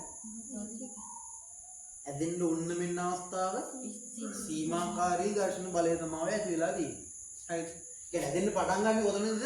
නිව්ටන් 50යි. ඒ කියන්නේ මෙන්න මේකම තමයි සීමාකාරී ඝර්ෂණ බලය. එහෙනම් මේක ඇදෙන්න පටන් ගන්න මේ කුට්ටිය මෙන්න මේ පෘෂ්ඨයේ රළු බව අඩුම කියන්නේ කඩදාසි තුනේ පෘෂ්ඨයේ රළු බව අඩුම වෙල් කඩදාසි ගහලා තියෙද්දි ඇදෙන්න පටන් ගන්න නිව්ටන් කීයද? 50යි. හරිද? ඒ කියන්නේ ඒ වෙලේ යම් කිසි ඝර්ෂණ බලයක් තිබිලා දෙනවා. ඒක අපිට පෙන්වනවා නිව්ටන් කීයක් ගලද? 50යි කියලා.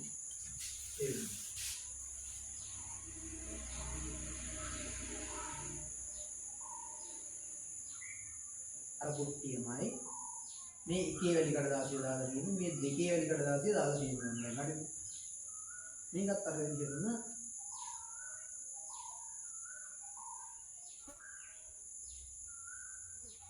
ආදී. හරි.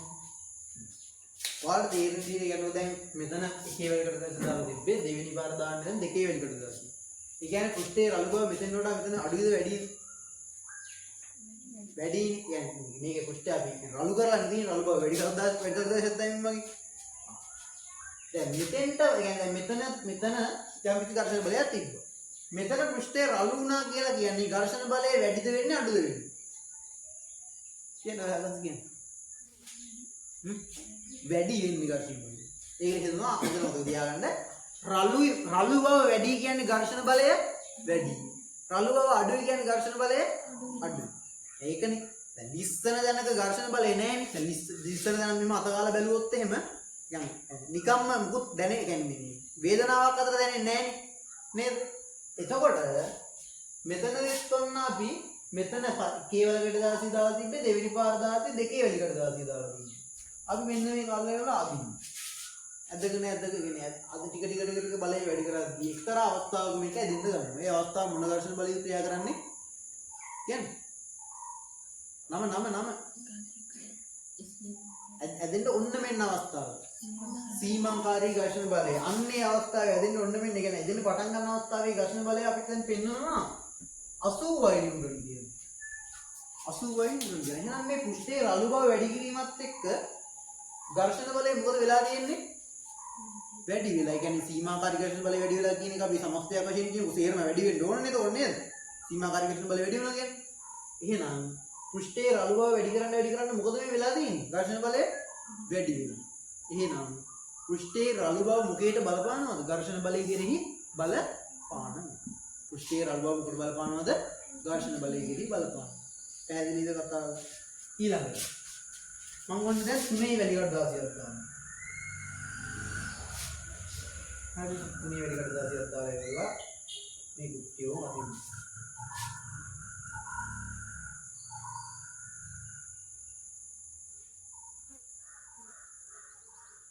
මේක අදිනවා. හරිද?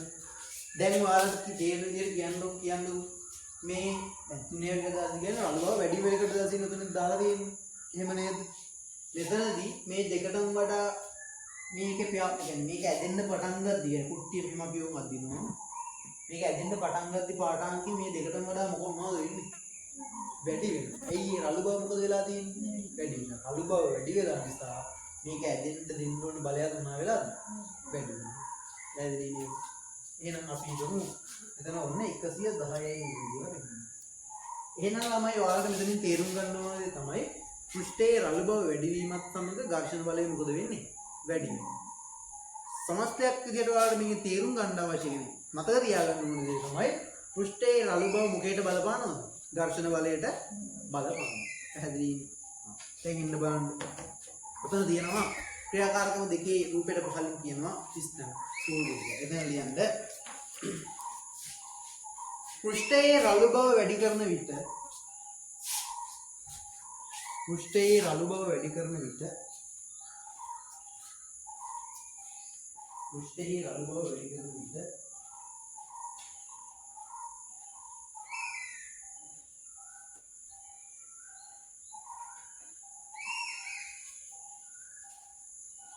වස්තුව ඇදීම සඳහා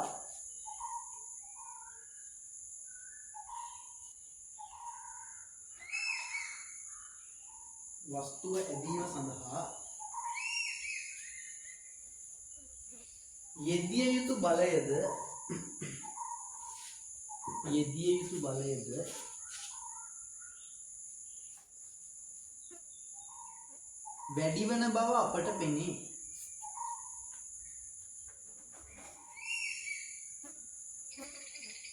වැඩිවන බව අපට පෙනේ.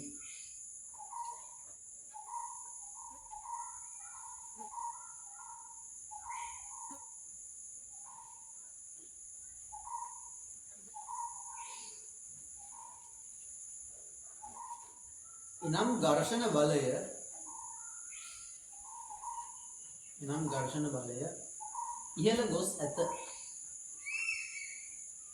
ඉහළ ගොස් ඇත.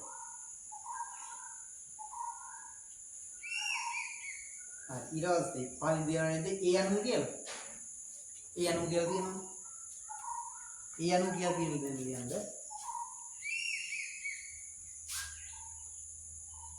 අපි කියන්නේ ඉවරනේ.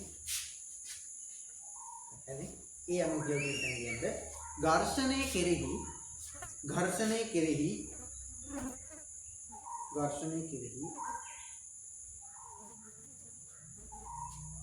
පෘෂ්ඨයේ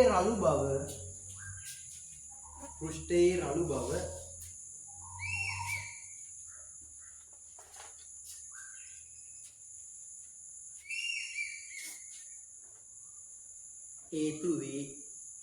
හේතු වේ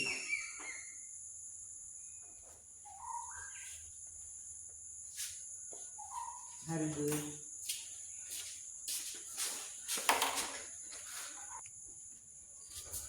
හරි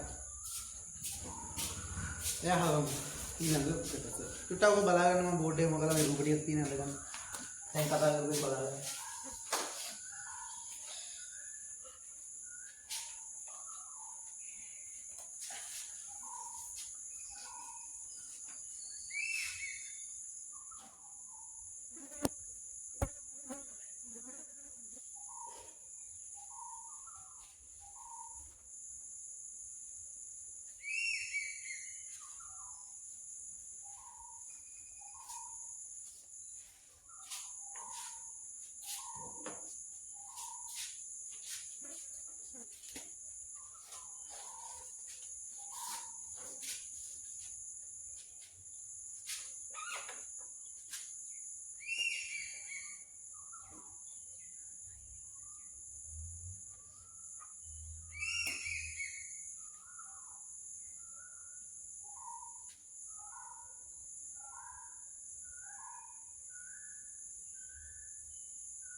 මේ අහගන්නකෝ දැන් අහගන්න හරි මේ අහන්නකෝ මේ මොකද්ද මම අඳලා දෙන්නේ මේ ඝනවස්තුව කියන නම අයිය කියන්නේ ඝන කාබල ඝනකය නෙමෙයිනේ ඝනකයේ තියෙන විශේෂත්වය මොකද්ද පැන්සියන සමාන එකනේ මේ අහන්නකෝ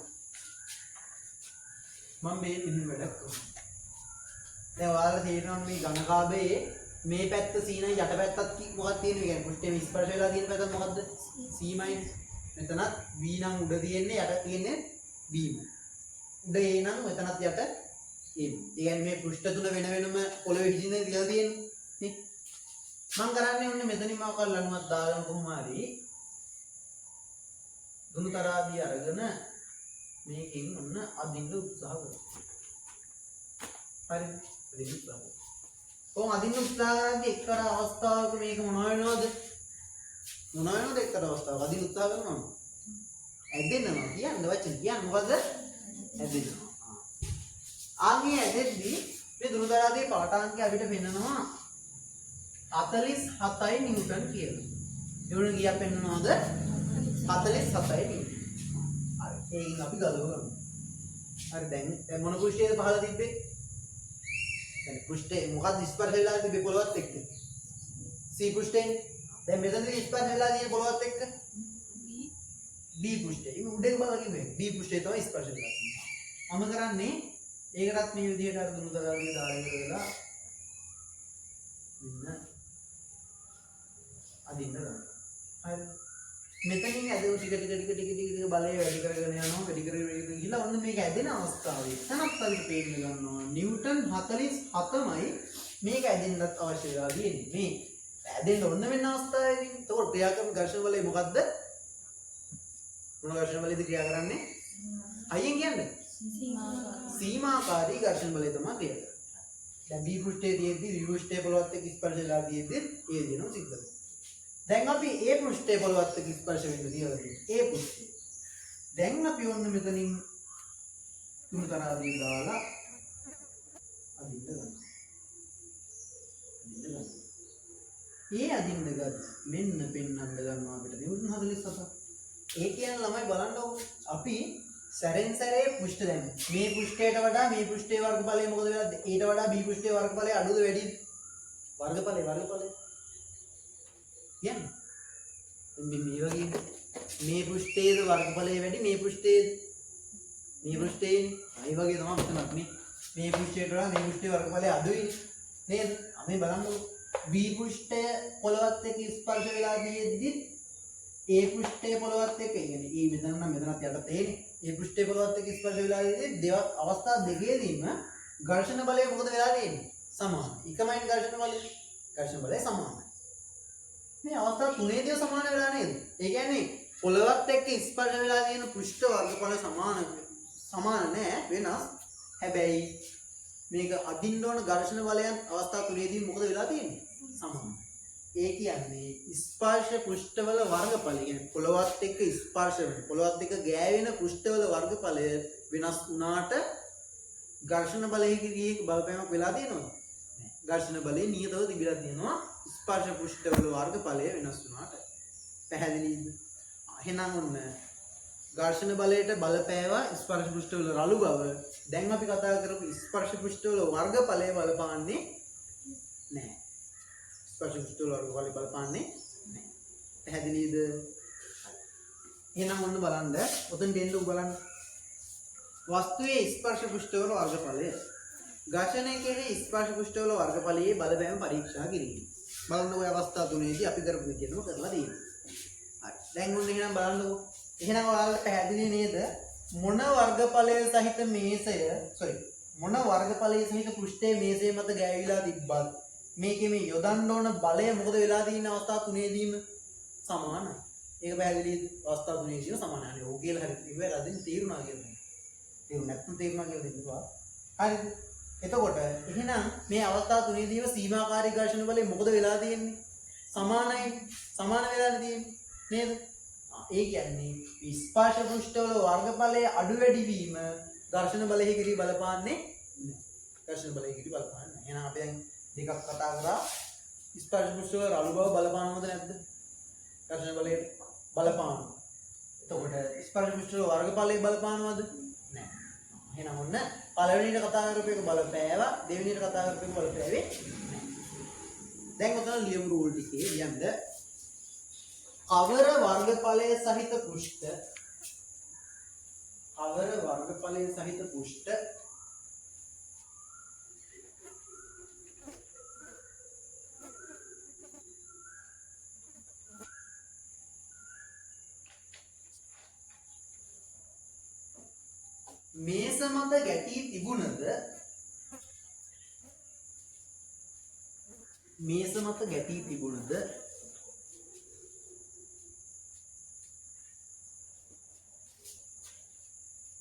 මේස මත ගැටී තිබුණද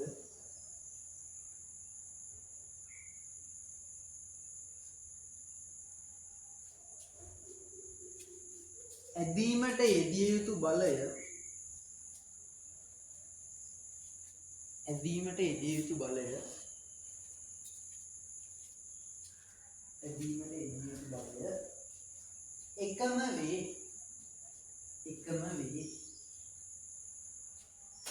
එකම වේ.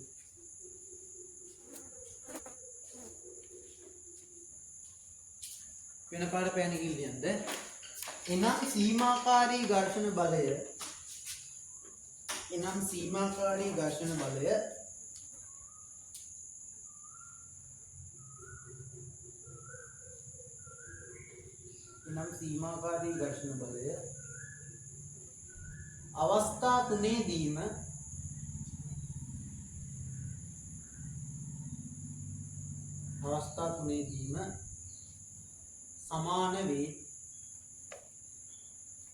අවස්ථා තුනේදීම සමාන වේ.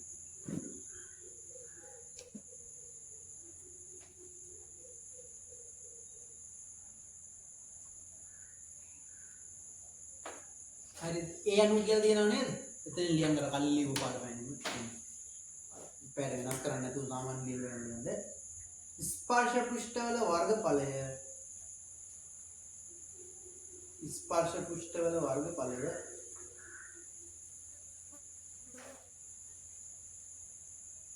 ස්පර්ශ පෘෂ්ඨ වල වර්ගඵලය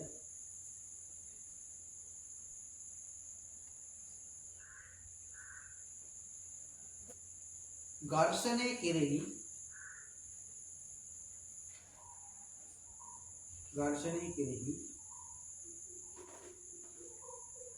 බලපාන්නේ නැත.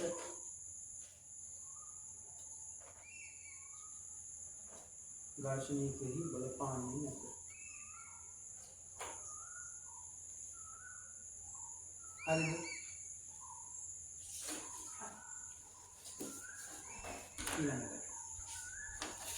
ඊළඟ පිටුවට මේ අහන්නකො. ඔයාලට මතකයිද ළමයි අපි 9 වසරේදීත් කතා කරා නිකුණිට හොඳ මතක ඇති 10 වසරේදී කතා කරානේ.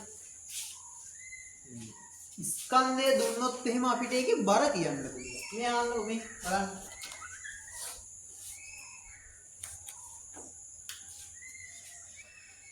10 කිලෝග්‍රෑම් තියෙන වස්තුවක මේ මෙතන ස්කන්ධය මෙතන බර ලියමුකෝ.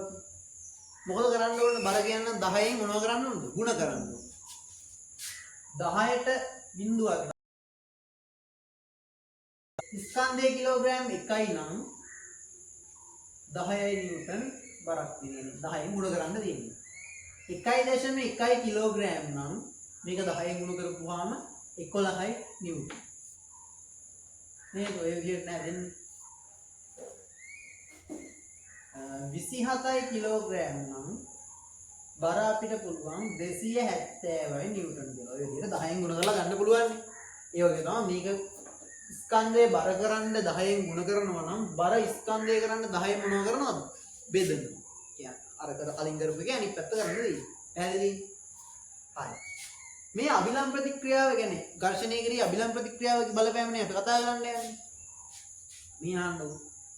අභිලම්බ ප්‍රතික්‍රියාව කියන්නේ මෙන්න මේක. ඔයාලා හිතන්න මෙන්න මේසයක් උඩ තියලා තියෙනවා මොකක් හරි වස්තුවක්. මෙන්න පෙට්ටියක් තියලා තියෙනවා. හරිද? මේ පෙට්ටියෙන් මේ පහළට බර ක්‍රියා කරනවනේ. මතක ඇති මම කියලා දෙලා තියෙනවා මේ පොතේ. බර කියන එක මෙහෙම පහළට ක්‍රියා කරනවා. මොකද ක්‍රියා කරන්නේ? බර ක්‍රියා කරනවා. මෙන්න මේ පෘෂ්ඨය මගින් ඉහළට කියන්නේ පෘෂ්ඨය මගින් ඉහළට මෙහෙම කපු කරාම මේ පෙට්ටිය මත මෙහෙම කියන්නේ දැන් මෙන්න මොකක් හරි එකක් මේ මොකක් හරි පෙට්ටියක් මෙහෙම පෘෂ්ඨයක් මත තියලා දෙද්දි මේකේ බර පහළට ක්‍රියා කරනවා කොහොමද? හරිද? බර පහළට කොහොමද ක්‍රියා කරන්නේ?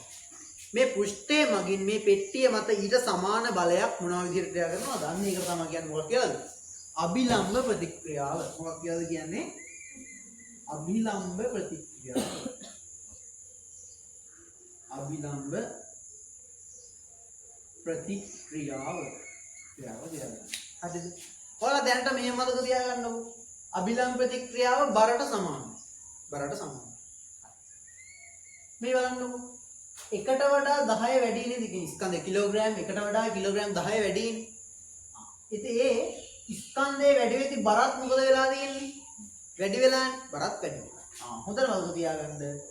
බර වැඩි වෙන්න අභිලම්බ ප්‍රතික්‍රියාව මොකද වෙන්නේ? වැඩි වෙනවා. එහෙනම් ස්කන්ධය වැඩි වෙන්න බර වැඩි වෙනවා. බර වැඩි වෙන්න අභිලම්බ ප්‍රතික්‍රියාව වැඩි වෙනවා. හරිද? ස්කන්ධය වැඩි වෙන්න බර වැඩි වෙනවා. බර වැඩි වෙන්න අභිලම්බ ප්‍රතික්‍රියාවත් වැඩි වෙන්නයි වෙන්නේ. පැහැදිලි? මෙන්න අහගන්න. හරි. ඊළඟ ක්‍රියාකාරකමට එන්න. මෙතන මේක තියෙද්දිම මේක මගල කරලා මම අඳින්න ඕනේ. බලගන්නකො ක්‍රියාකාරක බලගන්න ඊළඟ පස්සේ පිටුවේ තියෙන්නේ.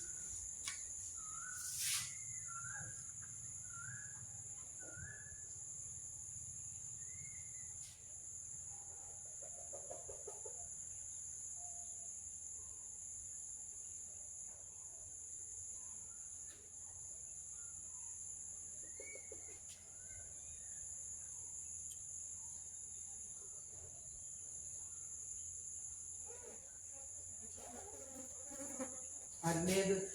මේ බලන්නකො. මම මෙන්න මෙහෙම වැඩක් කරන්නේ. මේ හැම කොටුවක්ම කිලෝග්‍රෑම් 1 කොටු. මේකත් කිලෝග්‍රෑම් 1යි, මේකත් 1යි, මේකත් 1යි.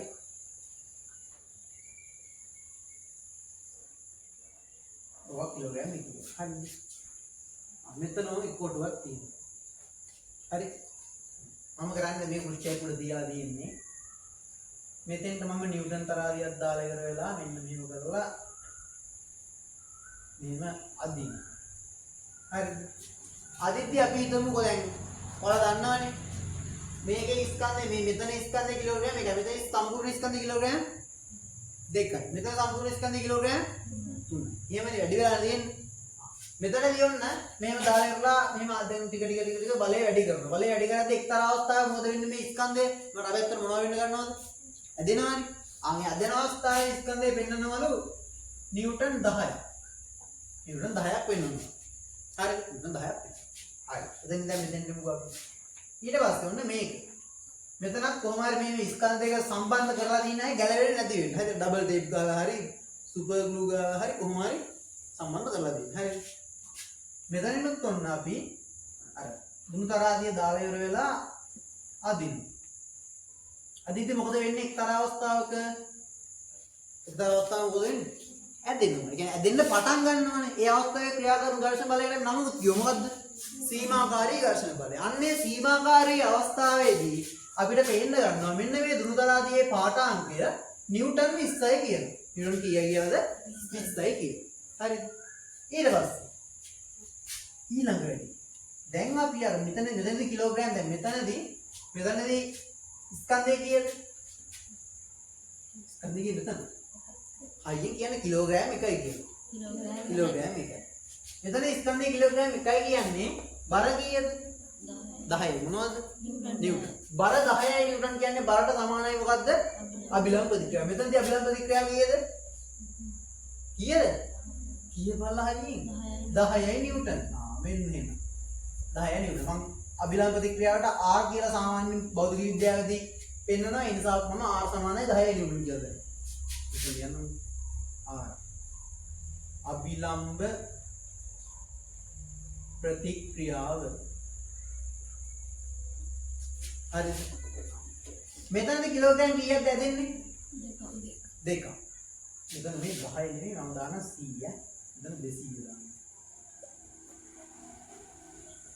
ඒ කිය හිතන්න එපා අර වෙනසක් වෙලා වෙන්න ඕන දැන්. හරිද? මෙතනදී කිලෝග්‍රෑම් කීයක් දෙනවද? 2ක් දෙනවා. කිලෝග්‍රෑම් 2යි කියන්නේ නිව්ටන් කීයද බර? කිලෝග්‍රෑම් 2 10න් ගුණ වෙන්න ඕන කීයද? 20යි. එතකොට බර 20යි මේ දෙකේ. මෙතන බර 20යි. බර 20යි කියලා කියන්නේ අභිලම්බ ප්‍රතික්‍රියාව කීයද? 20යි. අන්න කියන්නේ හරිද? මෙතනදී අභිලම්බ ප්‍රතික්‍රියාව හිතලා කියන්නේ එහෙම පරිදි. කිලෝග්‍රෑම් 3යි නම් නිව්ටන් 30යි. බර නිව්ටන් 30යි. බර නිව්ටන් 30යි කියන අභිලම්බ ප්‍රතික්‍රියාව නිව්ටන් කීයද? 30යි. ඊපල්ලම බය නැතුව. හරි. හරිද? ගොඩ වෙන මොන හරි වුණ ඔබ දුබයක් ඇහුවා. රස කරලා අතිශයෝක්ති දාලා අටුගාඩි ගාඩි පෙන්නේ කියලා. මෙතනින් ඔන්න දුන්තරාදියක් දාලා එනමුත් අදිද්දී ඔන්න අපිට පේන්න ගන්නවා එක්තරා අවස්ථාවක මේ මොන වෙනවද මේක ඇදලා එක්තරා අවස්ථාවක මොන වෙනවද ඇදෙනවනේ. ආන්ගේ ඇදෙද්දී මේ මෙතන අපිට පේන්න ගන්නවා 270යි නිව්ටන් කියලා. දැන් මොකද වෙලා තියෙන්නේ මෙතනදී අදින්න ඕන බලේ මොකද වෙලා තියෙන්නේ මේ අවස්ථාව දෙකටම වඩා වැඩි වෙලා තියෙන්නේ. දැන් ඔයාලා හිතුවයි 100යි 200යි 300යි කියලා නෑ. එහෙම වෙන්න ඕන කියලා යන්නේ. වෙන්න පුළුවන් වෙන්න ඕනම කියලා ගන්න. හරි. ඉතින් ඔයාලට පේනවද මේ අභිලම්බ ප්‍රතික්‍රියාව? ඒ කියන්නේ R අභිලම්බ ප්‍රතික්‍රියාව වැඩි වෙන්න සීමාකාරී ඝර්ෂණ බලය මොකද වෙලා තියෙන්නේ? වැඩි වෙනවා. ඒ අදින්න ඕන දෙන්න ඕන බලය. ඒ කියන්නේ අදින්න දෙන්න ඕන බලය වැඩි වෙනවා කියන්නේ සීමාකාරී ඝර්ෂණ බලයෙන් මොකද වෙන්නේ? වැඩි වෙලා ඉන්නනේ නේ. කියන්නේ පෘෂ්ඨයේ යන්න එපා කියලා වැඩිපුර කියන්නේ අපිට අදින්න මොකද වෙන්නේ? අමාරු වෙනවනේ නේද? එහෙනම් මෙන්න බලන්නකෝ. අභිලම්බ ප්‍රතික්‍රියාව මේ අවස්ථා තුනේ ටික වැඩි වෙන්න අභිලම්බ ප්‍රතික්‍රියාව මේ අවස්ථා තුනේ ටික වැඩි වෙන්න යොදන්න ඕන බලයක් වැඩි වෙලා කියන්නේ මේ පෘෂ්ඨ වලින් යෙදෙන ඝර්ෂණ බලය මොකද වෙලා තියෙන්නේ? වැඩි වෙනවා. එහෙනම් ඔයාලට තේරෙනවද? අභිලම්බ ප්‍රතික්‍රියාව වැඩි වෙන්න ඝර්ෂණ බලයක් මොකද වෙලා තියෙන්නේ? මොකද වෙලා තියෙන්නේ? වැඩි වෙලානේ. හරිද? වැඩි වෙලා. එහෙනම් මේ බලන්න. ඕක නම් සාරාංශ කතාවක් නෙමෙයි කියන්නේ. එහෙනම් අපිට මෙතනින් එන්න පුළුවන් නිගමනය තමයි අභිලම්බ ප්‍රතික්‍රියාව ඝර්ෂණ බලය කෙරෙහි බලපානවද නැද්ද? බලපානවා. පැහැදිලිද? එහෙනම් අපි සාධක තුනක් කතා කරන්නේ. සාධක තුනක් කතා කරා. ඒ සාධක තුන තමයි මම හරියට මේ කියන්නේ. අපි කරේ මොකද්ද? ස්කන්ධයන් කියන්නේ 1 කිලෝ එකේ පෙට්ටි දිනනවා. කිලෝ එකේ පෙට්ටියක් මෙතනින් දිලවලා අදිනවා. අදෙද්දි ඒ ඇදෙන අවස්ථාවේ නිව්ටන් තරාදී නිව්ටන් තුලාවේ පෙන්නනවා මෙන්න කීය කියලාද? නිව්ටන් 100 කියන්නේ. ඒ අවස්ථාවේ අභිලම්බ ප්‍රතික්‍රියාව අපිට පේන්න තියෙනවා 10 නිව්ටන් කියලා. ඒක ලොකෝටි දන්න එපා. අභිලම්බ ප්‍රතික්‍රියාව ස්කන්ධය වැඩි වීමත් එක්ක අභිලම්බ ප්‍රතික්‍රියාව වැඩි වෙනවා කියලා විතරක් මතක තියාගන්න ඕනේ. එතනදී ඔය තරහ අභිලම්බ ප්‍රතික්‍රියාවක් තියෙනවා. එතකොට පෙන්නන අගය 100යි නිව්ටන්. ඊට පස්සේ කිලෝග්‍රෑම් 2ක් තියලා දීදි 200යි නිව්ටන් පෙන්නනවා. කිලෝග්‍රෑම් 3ක් තියලා දීදි 270යි නිව්ටන් පෙන්නනවා. ඒ කියන්නේ අභිලම්බ ප්‍රතික්‍රියාව වැඩි වෙන්න මේ පෙට්ටි අදින්න දෙන්න ඕන බලය මොකද වෙලා තියෙන්නේ? වැඩි වෙලා තියෙන්නේ. අදින්න දෙන්න ඕන බලය කියන්නේ මෙහෙට අදින්න අමාරු වෙනවා කියන්නේ පෘෂ්ඨය මගින් යොදන බලය මොකද වෙලා තියෙන්නේ? වැඩි වෙලානේ නේ? දැන් මම මේක අදින්න මගින් උත්සාහ කරනවා. හරිද? මේ පාර උන් උත්තර ගන්න. ඊට පස්සේ ඔයාලා ලොකු පුටු ටිකක් මේ කුඩින් ගොඩ ගන්නවා. ඊට පස්සේ මම අදින්න ගන්නවා. එතකොට අදින්න අමාරුද ලේසියිද? අමාරුයි. ඒක තමයි වෙන්නේ. දැන් මෙහෙම ගන්නකො. ඔයාලට පූස් පැටියෙක් බෙල්ලට ලන්නවත් දාලා අදින්න කියනවා. ලේසියිනේ. බලු පැටියෙක් සාමාන්‍ය ලොකු බල්ලෙක් වදින්න කියනවා. ටිකක් අමාරුයි. අලියෙක් වදින්න කියනවා. බෙල්ලට ටිකක් දාලා අදින්න කියනවා. හරි. කෝකද උතනින් ලේසියිම පූස් පැටිය. අමාරු අලි පැටිය කියලා කියනවා. හරි. අලි පැටිය. එහෙමද? කියන්නේ ඒකට හේතුව තමයි පූස් පැටියට වඩා අලියාගේ ස්කන්ධය මොකද වෙලා තියෙන්නේ? වැඩි. ඒ කියන්නේ ස්කන්ධය වැඩි වෙන්න අභිලම්බ ප්‍රතික්‍රියාවත් වැඩි වෙනවා. අභිලම්බ ප්‍රතික්‍රියාව වැඩි වෙන්න මේ පෘෂ්ඨය මගින් යොදන ඝර්ෂණ බලය වැඩි වෙනවා කියන්නේ අපිට අදින්න මොකද වෙන්නේ? අමාරු වෙනවා. එහෙනම් ස්කන්ධය වැඩි වෙන්න අපිට අදින්න මොකද වෙන්නේ? අමාරු වෙනවා. පැහැදිලිද ඒක? හරි. එහෙනම් අපි සාධක තුනක් කතා කරමු. පළවෙනි සාධකය තමයි පෘෂ්ඨයේ මොකද්ද? රළු බව. කියන්නේ හයි කියන්නේ. පෘෂ්ඨයේ රළු බව. දෙවෙනි සාධකය තමයි ස්පර්ශ පෘෂ්ඨවල වර්ගඵලය. ස්පර්ශ පෘෂ්ඨවල වර්ගඵලය. ඊළඟ එක තමයි දැන් කතා කරපු එක තමයි මොකද්ද? අභිලම්බ ප්‍රතික්‍රියාව. අභිලම්බ ප්‍රතික්‍රියාව. පෘෂ්ඨයේ රළු බව පෑවද නැද්ද?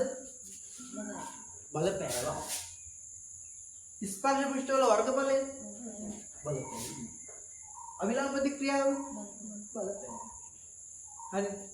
දැන් ඔන්නේ නම් ඔය ටික තමයි අපිට මෙතනදී මූලික වශයෙන් කතා කරන්න තියෙන්නේ. අපි මේකේ නෝට් එකක් දාගෙන අර මෙන්න මේ තුන ලියාගත්තාම කියලා අපි හරි වැරදි හරි කියලා දාගන්නවා. මේ තුන ලියා ගන්න. හරි. මෙතන එන්නකො.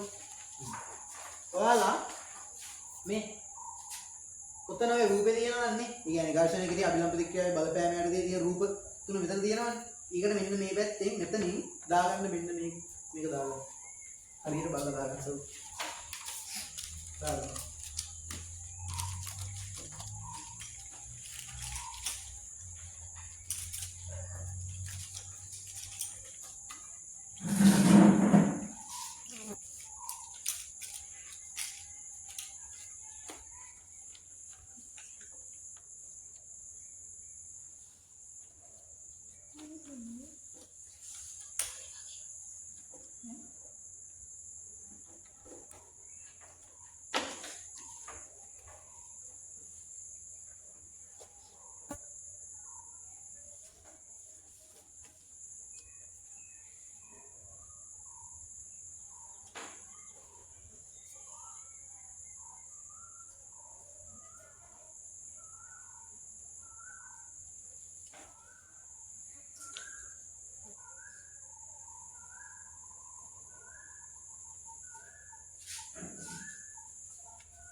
හරිද? හරි. පහළ ලියන්න පහළ ලියන රූල් වල මේක ලියන තමයි හදන්න යාළුවා.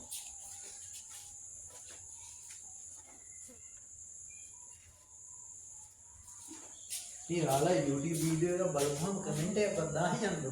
ඒ කියන්නේ කමෙන්ට් එකක් දාන්න කියන්නේ මේ බලන කට්ටියට රෙකමන්ඩ් වෙන්න නෙමෙයි. අහන්නකො.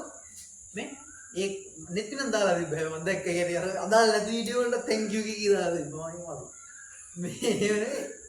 අර මේ කියන්නේ කමෙන්ට් එකක් දාපුවම YouTube කම්පැනි දිනනනේ. ඒ කියන්නේ ආයතනේ ඒගොල්ලෝ ප්‍රොමෝට් කරනවා වීඩියෝ එක. අනිත් ළමයින්ට. ඒ ළමයින්ට කියන්නේ අනිත් අයට මේ කැමතිද මේක බලන්න. අර අඩයක් ගාවින් යද්දී අර දොදොල් කඩ ගාවින් සිරිපාද ගිහිල්ලා අර දොදොල් කඩ ගාවින් යද්දී කාල්බන් කියලා නේ. ඒ වගේ තමයි අර YouTube එකේ බලන්න කියලා වීඩියෝ පෙන්නනවා. ඒ කියන්නේ අර YouTube එකට ගියම මම පෙන්නනවා මෙහෙම තියෙනවා. ඒකයි කියන්නේ කමෙන්ට් එකක් දාපුවම ලයික් එහෙම දාපුවම අනිත් අයට රෙකමන්ඩ් වෙනවා වීඩියෝ. YouTube එකේ වෙන්නේ එකක් තියෙන්නේ. තේරෙන්නේ නැහැ මම. තව අලුත් වැඩ පටන් ගන්න තියෙන්නේ මම මේක හෙටනින්ද රිලීස් කරන්න වැඩි.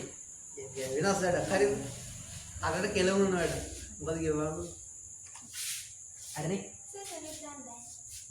බෑ.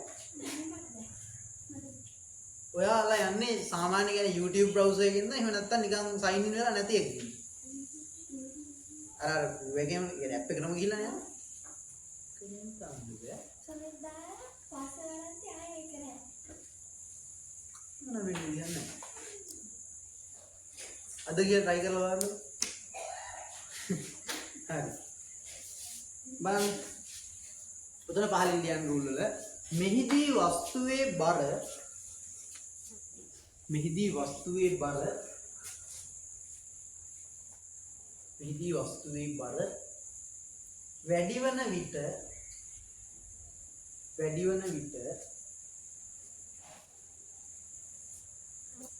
මෙහිදී වස්තුවේ බර වැඩි වන විට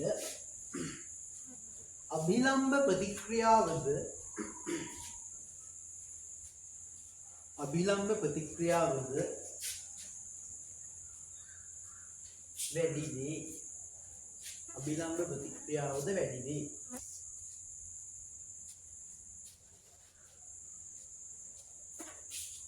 ඒ අනුව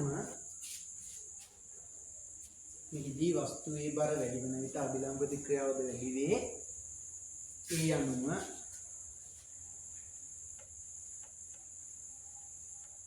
අභිලම්බ ප්‍රතික්‍රියාව වැඩි වන විට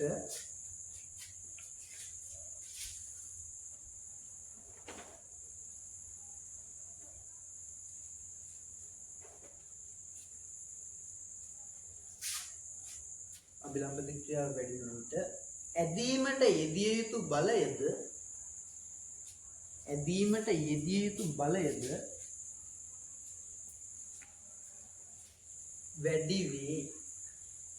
වැඩි වේ.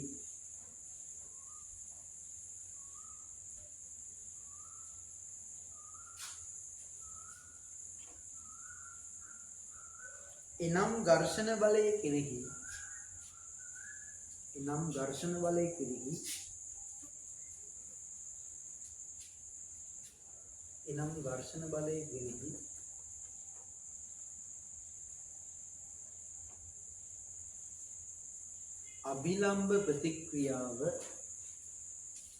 අභිලම්බ ප්‍රතික්‍රියාව බලපායි.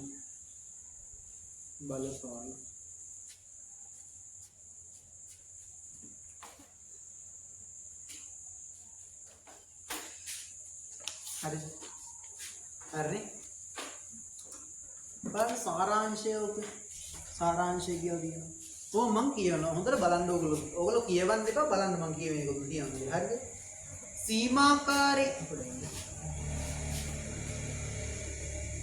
සීමාකාරී ඝර්ෂණ බලය කෙරෙහි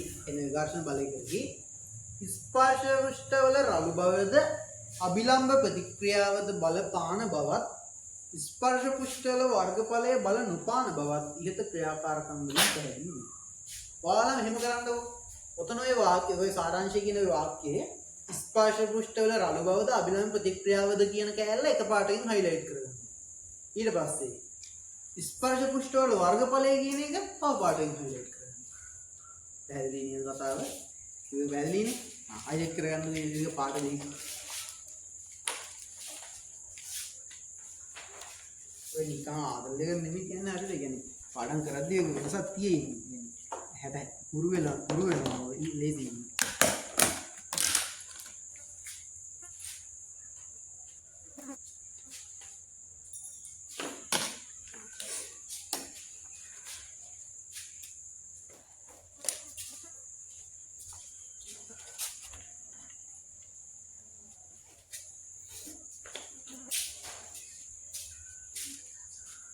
හරිනේ. හරි කරගන්න.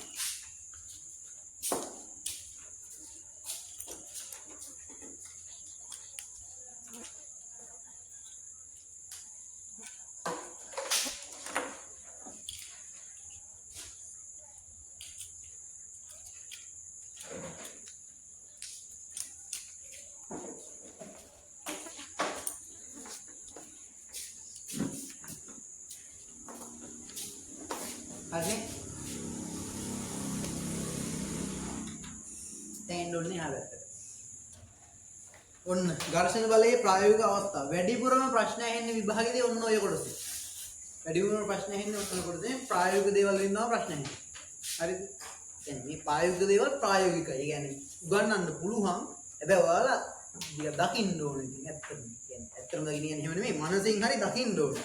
හරි මේවා ගලව බලන්න ඕනේ නෑ. බලන්න. එදිනෙදා ජීවිතයේදී ඝර්ෂණ බලය ප්‍රයෝජනයට ගන්න අවස්ථා සහ ඝර්ෂණයේ බලය අඩු කරගත යුතු අවස්ථා බොහොමයක් අපට හම්බ වෙනවා. මේ අහන්න මට කියන්න ටයර් දානවන්නේ ඔයාලා දන්නේ නැහැ. වාහන වල දානවනේ නේ? දානවනේ. ටයර් දාන්නේ කියන්නේ ටයර් මොනවා වුණාමත් දාන්නේ වාහන වල ටයර් දාන්නේ. ගෙවුණා. ඒ ඉතින් ටයර් ගෙවුනහම අලුතින් දාන්න ආයේ. මොනවා වෙන්න පුළුවන්? ඔව් මොකද? මොකද කියන්නේ? වැටෙනවා. ඒ කියන්නේ මේ බයික් ගියත් යනවා ටයර් එක කියනවා මේ දැන් ගෙවිලා තියෙන්නේ වැටෙනවා ඈ කියලා වැටෙනවා හැම බයික් එහෙමද? ඈ? පැලවෙනවා? පැලෙනවා. සෝරි. පැලවෙනවා නේ පැලෙනවා. ටියුබ් ටයර් එක පැලෙන්න පුළුවන්. ඒක වෙන්න පුළුවන්. තව ඊට වඩා බලන්න දෙයක් මොකක්ද? ඈ? පැලෙනවා පුපුරනවා ඒක වගේ අර වෙනස ඉන්නේ පැලෙනවා පුපුරනවා පුරයි වෙනස මොකක්ද තාම නෝ වෙනස යන්නේ ටයර් වල ප්‍රශ්න නිසා දැන් මේ යහන්න මේ හයිවේ වල හයිවේ කියන්නේ මොකද්ද අධිවේගී මාර්ගයේ යද්දී අධිවේගී මාර්ග කියන්නේ නිකන් නෙමෙයි වේගයෙන් යන නිසානේ නේ වාහනේ වේගෙන් යනවනේ. සල්ලිත් කියලා යන්නේ වේගෙන් යනවා වාහනේ. ඒ යද්දී හොඳට කාබට් පාරක් තියෙන හොඳට හදලා තියෙනවනේ. ටයර් ගෙවිලා තිබ්බොත් එහෙම බ්‍රේක් ගහපුවාම බ්‍රේක් හිටිනවා. يعني බ්‍රේක් අල්ලලා හිටිනවා. නෑ. මොනවා වෙන්නේ? ඉස්සලා ඇදිලා යන්න ගන්නවා. يعني වහින දවස් වලට එහෙම ගොඩාක්ම වෙනවා. හරිද? ඉතින් ඒ ඉස්සලා යන්න ගන්නවා කියලා කියන්නේ ඉස්සලා යන්නේක වලක්වා ගන්න අපි මොනවද කරන්න ඕන ටයර් කියන්නේ හොඳ ටයර් තියෙන්න ඕන වාහනයක් වුණා. එහෙම හොඳ ටයර් තිබ්බේ නැති වුණාම මොකද වෙන්නේ? අර විදිහට ඉස්සලා යන්න පුළුවන්. පාරේ වාහනේ යද්දි ටයර් එක පුපුරු කියන්නේ ටයර් එකේ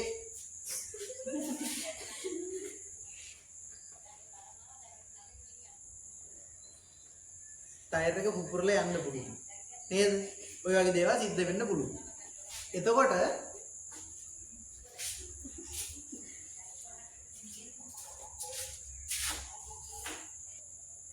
හරි දැන් බලන්න මෙතන තවසම් දෙකටි නෑදරේ දියුත්තේ නරිය මේ ඉතින් අපි සාමාන්‍යයෙන් දැන් මට ඔය වැඩේ වෙලා දින කියන්නේ බයික් එකේ යද්දි දවසක් මමයි තව කෙනෙක් සමග කියලා කියද්දි උඹලා hina වෙන්නේ එහෙම යන්නේ හරිද මේ බයික් එකේ යද්දි යනවා බයික් එක හරිද ඒ පැදගෙන මම පිටිපස්සේ හිටියා හැදැන්වත් හරිද මම පිටිපස්සේ හිටියේ අන්න ඒ වැදන්ගේ ඉස්සරහ ටයර් එක පුපුරු. ඒ කියන්නේ ටයර් එකේ මෙහෙම වෙලා දින් දැන් ඔය අර කැන්වස් පෑදෙනවා කියලා කියනව නේද?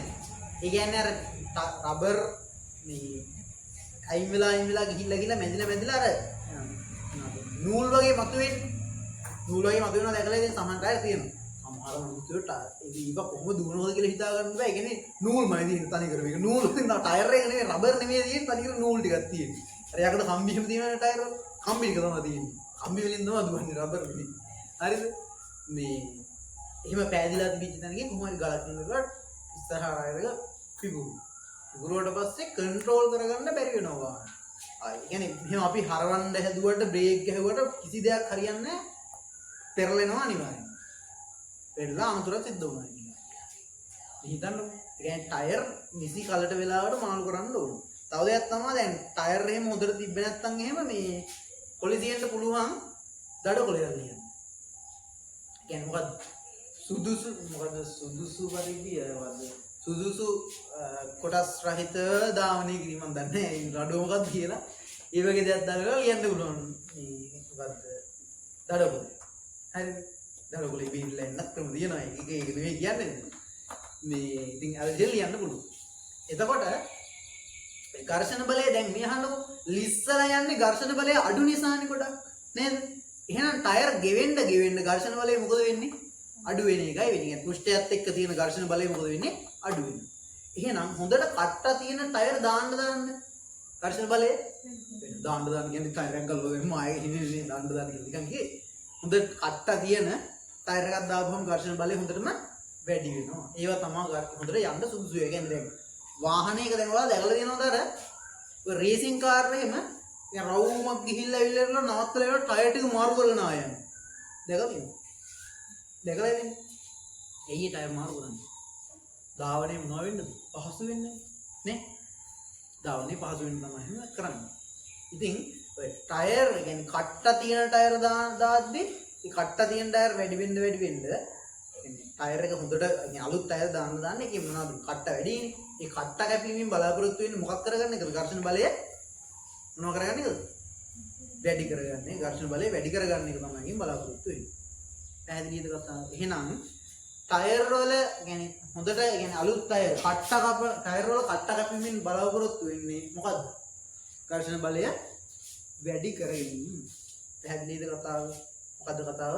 ඝර්ෂණ බලය වැඩි කර ගැනීම තමයි ටයර් වල කට්ට කපන්නේ. හරිද? බලන්න. ඝර්ෂණ බලය නිසා අංක සූත්‍ර වල කොටස් ගෙවී යාම සිදු වෙනවා. මෙසේ සිදුවන හානිය වළක්වා ගැනීමට විදුලි උපකරණ භාවිත කරනවා. දැන් ඔය ඔයාලා දන්නව නේද ඔය බ්‍රේක් වලට එහෙම දානවා ඔයිල්. ඊට පස්සේ සමහර ඔය කැරගෙන තැන් වලට දානවා ග්‍රීස්. දන්නව නේද? ආයෙ දාන්න. අහන්නකො. ඝර්ෂණය අඩු කර ගන්නා ක්‍රම. ස්පර්ශ පෘෂ්ඨවල රළු බව අඩු කිරීම හේවත් සුමට පෘෂ්ඨ කිරීම. මේ අහන්නකො. දැන් මේ මෙතන පිටියේ පෘෂ්ඨය තියෙනවානේ. නේ? මේක රළු. හැබැයි මේ පොළ සිමෙන්තියේ පෘෂ්ඨේ මේකට වඩා මොකද වෙලා තියෙන්නේ? සුමට. හරිද? තව දෙයක් තමයි දැන් මේ සාමාන්‍ය මේ ඔයාලා ඔය ඉන්න තෙස් බංගුවත්ොත් එහෙම පෘෂ්ඨය මොකද වෙන්නේ සාමාන්‍ය සුමට. හැබැයි නිකන් මේ වගේ බිම දාලා තියෙන ලීයක් අරගෙන මේ අතගාලා බැලුවොත් සුමටද රළුයිද? මෙන්න මේ ස්පර්ශ පෘෂ්ඨවල ස්පර්ශ පෘෂ්ඨවල රළු බව අඩු කරලා තියෙන්නේ උතන නේ? රළු බව අඩු කරලා තියෙන්නේ. ඒ රළු බව අඩු කිරීම මගින් ඝර්ෂණ දැන් ඔයාලා අත් එහෙම වදිද්දි අත් තුවාල වෙලා යනවා කටු වෙනවා නම් අත් ඉන්න බෑනේ. එහෙනම් මේ සුමට කරලා තියෙන්නේ ඝර්ෂණ බලය අඩු කර ගැනීම මගින් පහසුවෙන් ඔයාලට මේකේ ඉන්න පුළුවන්. පැහැදිලි නේද? අද ඊළඟට නව අපි කතා කරන්නේ ඝර්ෂණය අඩු කර ගන්න ක්‍රම. ඔය ගලව කටු වෙන ගන්න එපා. හරිද? ස්පර්ශ පෘෂ්ඨ අතර මිනිරන් තෙල් වැනි ලිහිසි ද්‍රව්‍ය තියෙනවා. ඔයාලා දන්නව නේද? තියෙනවනේ ඔය ගල්වල උක්කර්මාන්තශාලාව. ගල්වල කොහෙද මම මතකයි. හරි උප්පෙන් නිපදවන්නේ. එන්නේ සීනි හදන්න ගන්න. උක්කුලේ මේ සීනි හදන්න.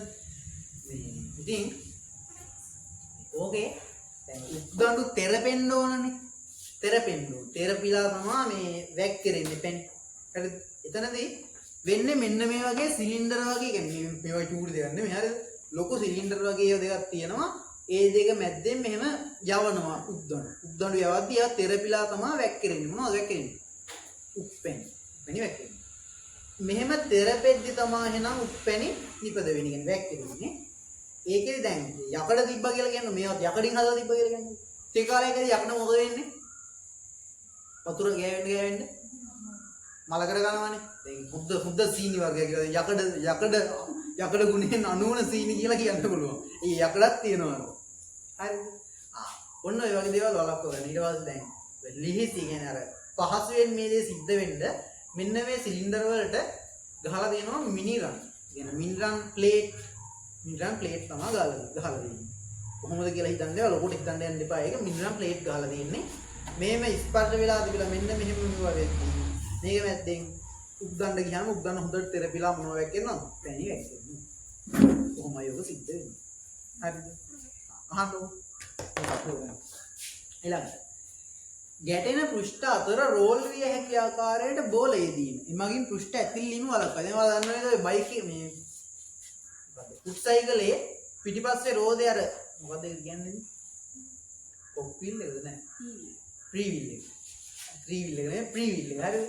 ඒකට දාලා තියෙනවා බයිසිකල් බෝල කියලා එකක්. දන්නවනේ බයිසිකල් බෝල? ඉන්නට ගහලා බලන්න බයිසිකල් බෝල. හරි? තියලා මෙන්න වගේ චුටි යකඩ බෝල. හරිද? ඒවා දාලා තියෙන්නේ ග්‍රීස් ගහලා ඉట్లా ඒවා දාලා තියෙන්නේ ඒවා උඩ තමයි අර කැරකෙන්නේ. රෝද කැරකෙන්නේ ඒක උඩ. يعني ඇක්සලේ තියෙනවා රෝදේ උඩ තමයි කියන්නේ ඒක උඩ තමයි කැරකෙන්නේ. ඒ කැරකෙද්දී අර ගිවි යන එක ඇතිල්ලෙන එක වැලක්කලා ඉවරලා ඝර්ෂණය අඩුයි එතකොට අරග ආරක්ෂා වෙන්න සිද්ධ වෙනවා. හරිද? එහෙනම් ඔය එතන තියෙන්නේ ඝර්ෂණය අඩු කරගන්න ක්‍රම. දැන් මේ ආන්නකෝ. දැන් ඔයාලට ඕනම ඔයාලා හිතමුකෝ අර මුගන් ඔය ඉන්දියාවේ කතා කරලා තමයි උසි දෙන මහා ගෙදර ස්වප්නා මේ ආදරයයි අපේ රටේ නම් හරිද ඒවා මේ යෝගේ තමයි ඔය සිද්ධ දැන් පවුලේ ඉන්නවා සෙට් එක ගෙදර ඉන්නේ ගෙදර 20ක් විතර ඉන්නවා පුතාගේ වයිෆුයි ලොකු පුතාගේ වයිෆුයි ලොකු පුතාගේ පුතාලා දෙන්නා පොඩි පුතාගේ වයිෆුයි පොඩි පුතාගේ දුවයි පුතා ආච්චිගේ මනුස්සයයි ආවුරු ලොකු අම්මලා බාප්පලා 20ක් විතර ඉන්නා ගෙදර කිකුට එකෙක් නේ හරිද يعني ඕන්න එකෙක් තල්ලු කරලා වට්ටන්න හදනවා ඒ කියන්නේ දේපල ටික ගන්න ඔය වගේ සීන් කරනවා අපි හිතමු ඒ වගේ සීන් එකක ටයිල් දාලා තියෙන්නේ පොළොවට ටයිල් දාලා තියෙන්නේ හරි ටයිල් එකේ ඉස්සර වට්ටන්න හදන්නේ මරන්න හදන්නේ අර දැන් මෙහෙමනේ අර දැන් සිකුරාදා දැන් සිකුරාදාරේ 8ට තමයි අපි සප්න යන්නේ සිකුරාදාරේ 8ට සිරස යනවා හරිද යද්දී දෙයියන් නැහැ දැන් ගිහලා බලන්න බෑ යාළුවෝ හරිද මේ සප්න යනවා කොහොම හරි අපි දු කාර්ද එක එක්කෙනෙකුට උන සප්නව වට්ටලා මරන්න හරි ඕ මේ මොනවාද පොල් තෙල් අරගෙන ඉවරලා දාලා තියෙන්නේ ටයිල් එක උඩට පොල් තෙල් දාලා තියෙන සප්න ගිහලා ඉවරලා වැටෙනවා සප්න මේ වැටෙද්දිම ඔන්න මොකද වෙන්නේ අටහමාර වෙනවා සප්න වැටෙන කවදාද සඳුදාට වැටෙන්නේ ඇයි එහෙම තමයි ඉතින් අර වැටුණා අර ඊට වැටිලා ඉන්නේ අර සඳුදාට තමයි වැටෙන්නේ ඇයි මේ තව ඕව ඔන්නේ ඉතින් ඔක්කොම වෙඩි දිනවා හරිද වෙඩිල්ල තියෙනවා සඳු මේ සිකුරාදා හවස වෙඩිල්ල තියෙන සිකුරාදා 8යි 28ට විතර තමයි ඒ වෙඩිල්ල ඔක්කොම පිට වෙන්නේ වදින්නේ කවදද හිමීටම යන වෙඩිල්ල සඳුදාට තමයි වෙඩිල්ල වදින්නේ හරිද සඳුරයට තමයි වෙඩිල්ල වදින්නේ සමහර වෙලාවට සඳුරයට වෙඩිල්ල වදින්නෙත් නැහැ එක්ක ඕරේ වෙනලා වෙඩිල්ල අල්ල ගන්නවා නෙමුන්නේ හරිද මේ ඉන්දියාවේ කතා බලද්දී නම් බෞද්ධ විද්‍යාව අමතක කරලා බලන්න හරිද ඇයි ඔය තියෙන අපි සර්ගෙන කියපුවා හරිද මේ එක වෙලාවක දැන් කවුද රජිනිකාන්ත් දන්නව නේද අර ඉන්දියාවේ වෙන වීරයෙක් රජිනිකාන්ත් කියලා කියන්නේ يعني චිත්‍රපටි වල වෙන ඩයල් එකක් හරිද ලිජන් කෙනෙක් කියලා කියන්නේ මේ කොහොම හරි දැන් දුෂ්ටෙක් සාමාන්‍යයෙන් ඉන්දියාවේ කතාවක දුෂ්ටෙක් අනිවාර්යෙන් ඉන්නවා දුෂ්ටයයි වීරයයි ඉන්නවා මේ කොහොම හරි ඒක වෙලාවක මේ දැන් රජිනිකාන්ත් ඉන්නවා රජිනිකාන්ත් වීරය හරිද දැන් රජිනිකාන්ත කොහේ හරි කියන්නේ යන්න ගමනක් යන්න බයික් එක නැගලා ඉවරලා දැන් ස්ටාර්ට් කරලා යන්න ගත්තීම රජිනිකාන්ත දන්නේ නැහැ හිමීට දුෂ්ටයා පිටිපස්සේ බයිකේ පිටිපස්සේ හිටින් ඉඳගෙන රජිනිකාන්ත දන්නේ නැහැ මාර සීන් නේ තමන්ට නෝදන්නේ බයිකේ පිටිපස්සේ ඉඳගෙන දැන් යනවා හරිද අරුගාව තියෙනවා මේ තුවක්කුව දුෂ්ටයා තියෙනවා තුවක්කුව දැන් දුෂ්ටයා මෙහෙම කරලා තියාගෙන ඉන්නේ රජිනිකාන්ත ඔළුවට තුවක්කුව හරි තියාගෙන ඉඳලා වෙඩිල්ල තියද්දිම රජිනිකාන්ත මොකද කරන්නේ? ඔළුව මෙහෙම පාත් කරනවා. හරි. මෙහෙම ගලව ඔළුව පාත් කරලා වෙඩිල්ල මොකද වෙන්නේ? මෙහෙම යනවා වෙඩිල්ල ඉස්සරහට යනවා. හරිද?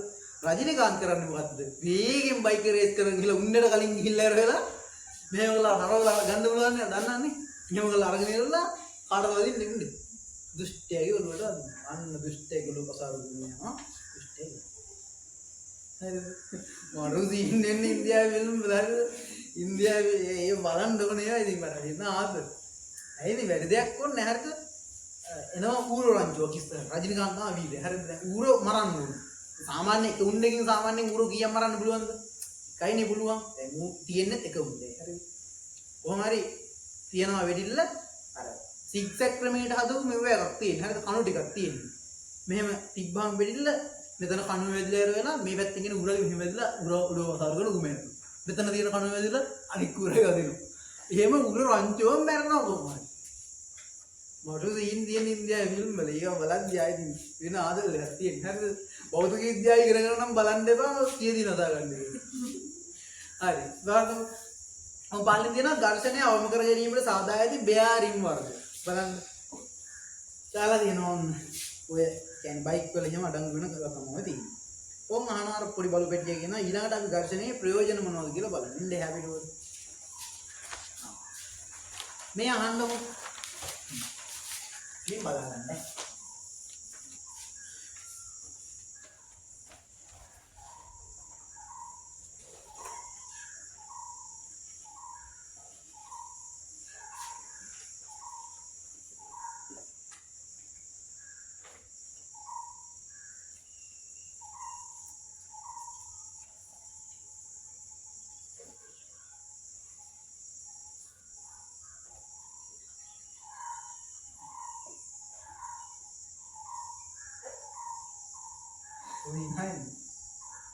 අපි ආන්න මේ කකුලක් නේද දෙන්නේ හරිද?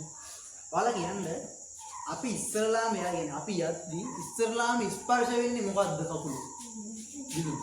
දැන් අඩිසරේ පුදාගෙන හිටියත් ඉතින් විලුඹ තමයි ස්පර්ශ වෙන්නේ. හැබැයි පොඩි වෙනසක් තියෙනවා මෙහෙම. දැන් අමුතු පොඩි උස යාමක දෙයක් තියෙනවා අමුතු එකක් තියෙනවා අර ප්‍රොවර්ට් කියනවාගේ නේ? එහෙම තමයි කියන්නේ. අර මෙහෙම වෙන්න ඕනේ කියන්නේ අඩි උස ගිහිල්ලා එහෙම. අමුතු වීන්නේ තියෙන්නේ. හරිද? මේ එහෙම තමයි ස්පර්ශ වෙන්නේ. හරිනම් විලුඹ තමයි ස්පර්ශ වෙන්නේ. එහෙනම් හරිද? මෙහෙම විලුඹ ස්පර්ශ වුණාම ළමයි අපි කරන්නේ විලුඹෙන් මේ පොළව මෙහාට යවනවා වගේ වැඩක් කරන්නේ. විලුඹෙන් මොකද කරන්නේ? පොළව මේ පැත්තට යවන එකක් කරන්නේ. ඔයාලා හිතන්නකෝ මෙහෙම යවන්න බැරි වෙනව නේද? මෙතන සුමට පෘෂ්ඨයක් පෙළුත් හැදලා තියෙනවා. මෙහෙම යවන්න පුළුවන්ද? හරියට කකුල ස්පර්ශ වෙනවද පොළවත් එක්ක? නෑ ඒ ලිස්සීම හින්දා අපි මොනවා වෙන්න පුළුවන් ලිස්සලා වැටෙන්න පුළුවන්. හරිද? මේ විදිහට සාමාන්‍ය පොළවක් නම් තියෙන්නේ. අපි මෙහෙම කකුල තියලා විලුඹ තියලා මට අතේ විලුඹක් නෑ. අත නිකන් තියලා වෙන්නේ හරිද? මෙහෙම තියලා ගමන් මේ පැත්තට යවන්න උත්සාහ කරද්දී පොළව මේ පැත්තට යන්නේ නෑ. ඒකේ ප්‍රතිඵලයක් විදිහට අපි මොකද කරන්නේ? ඉස්සරහට යන්නේ. පැහැදිලිද? අපි තමයි ඉස්සරහට යන්නේ. මෙන්න විලුඹ තිබ්බා මෙහෙට යවුවා තිබ්බා ඔන්න මෙතනලුත් මේ පැත්තට යවුවා. ඕක යනවා. තිබ්බා ගිය. එහෙම තමයි යන්නේ. හරිද? ගෙදර ගියා කරලා බලන්න. තිබ්බා කියලා කරලා බලන්න. අහන්න. දැන් ඉන්න ඝර්ෂණ බලය නැති ප්‍රයෝජන. ඇවිදගෙන යාමේදී අපට නොලිස්සා ඇවිදීමට මොකද්ද උපකාරී වෙන්නේ? හිස්තැනේ ලියන්න ඝර්ෂණයේ උපකාරී වේ. මහත්ප්‍රාණ ගයන්න. ඝර්ෂණයේ උපකාරී වේ. ඝර්ෂණයේ උපකාරී වේ. ඝර්ෂණීය උපකාරී වේ. ඊට පස්සේ ඔන්න කියනවා මම කියලා දීපු එකක් වාහන ටයර් මත කට්ටා කපා දෙමින් ඝර්ෂණය වැඩි කර ගැනීම සඳහාය. අර ළමෙක් අහනවා මම කියන්නේ එද්නොන්ද ළමෙක්ද ඔළුවත් ලොබුයි ටයර් වල ඝර්ෂණ බලය අඩු වුණොත් මොකද වෙන්නේ කියලා දන්නවද? දන්නේ නැහැ. මොකද වෙන්නේ ඝර්ෂණ බලය අඩු වුණොත්? ඉස්සගෙන ගිහිල්ලා පෙරලිලා එහෙම මොනවා වෙන්න පුළුවන්ද? අනුතර වෙන්න පුළුවන්. ලියන්න පහළ රූපෙන් එවිට එන්ට ටයර ලිස්සා යාමෙන්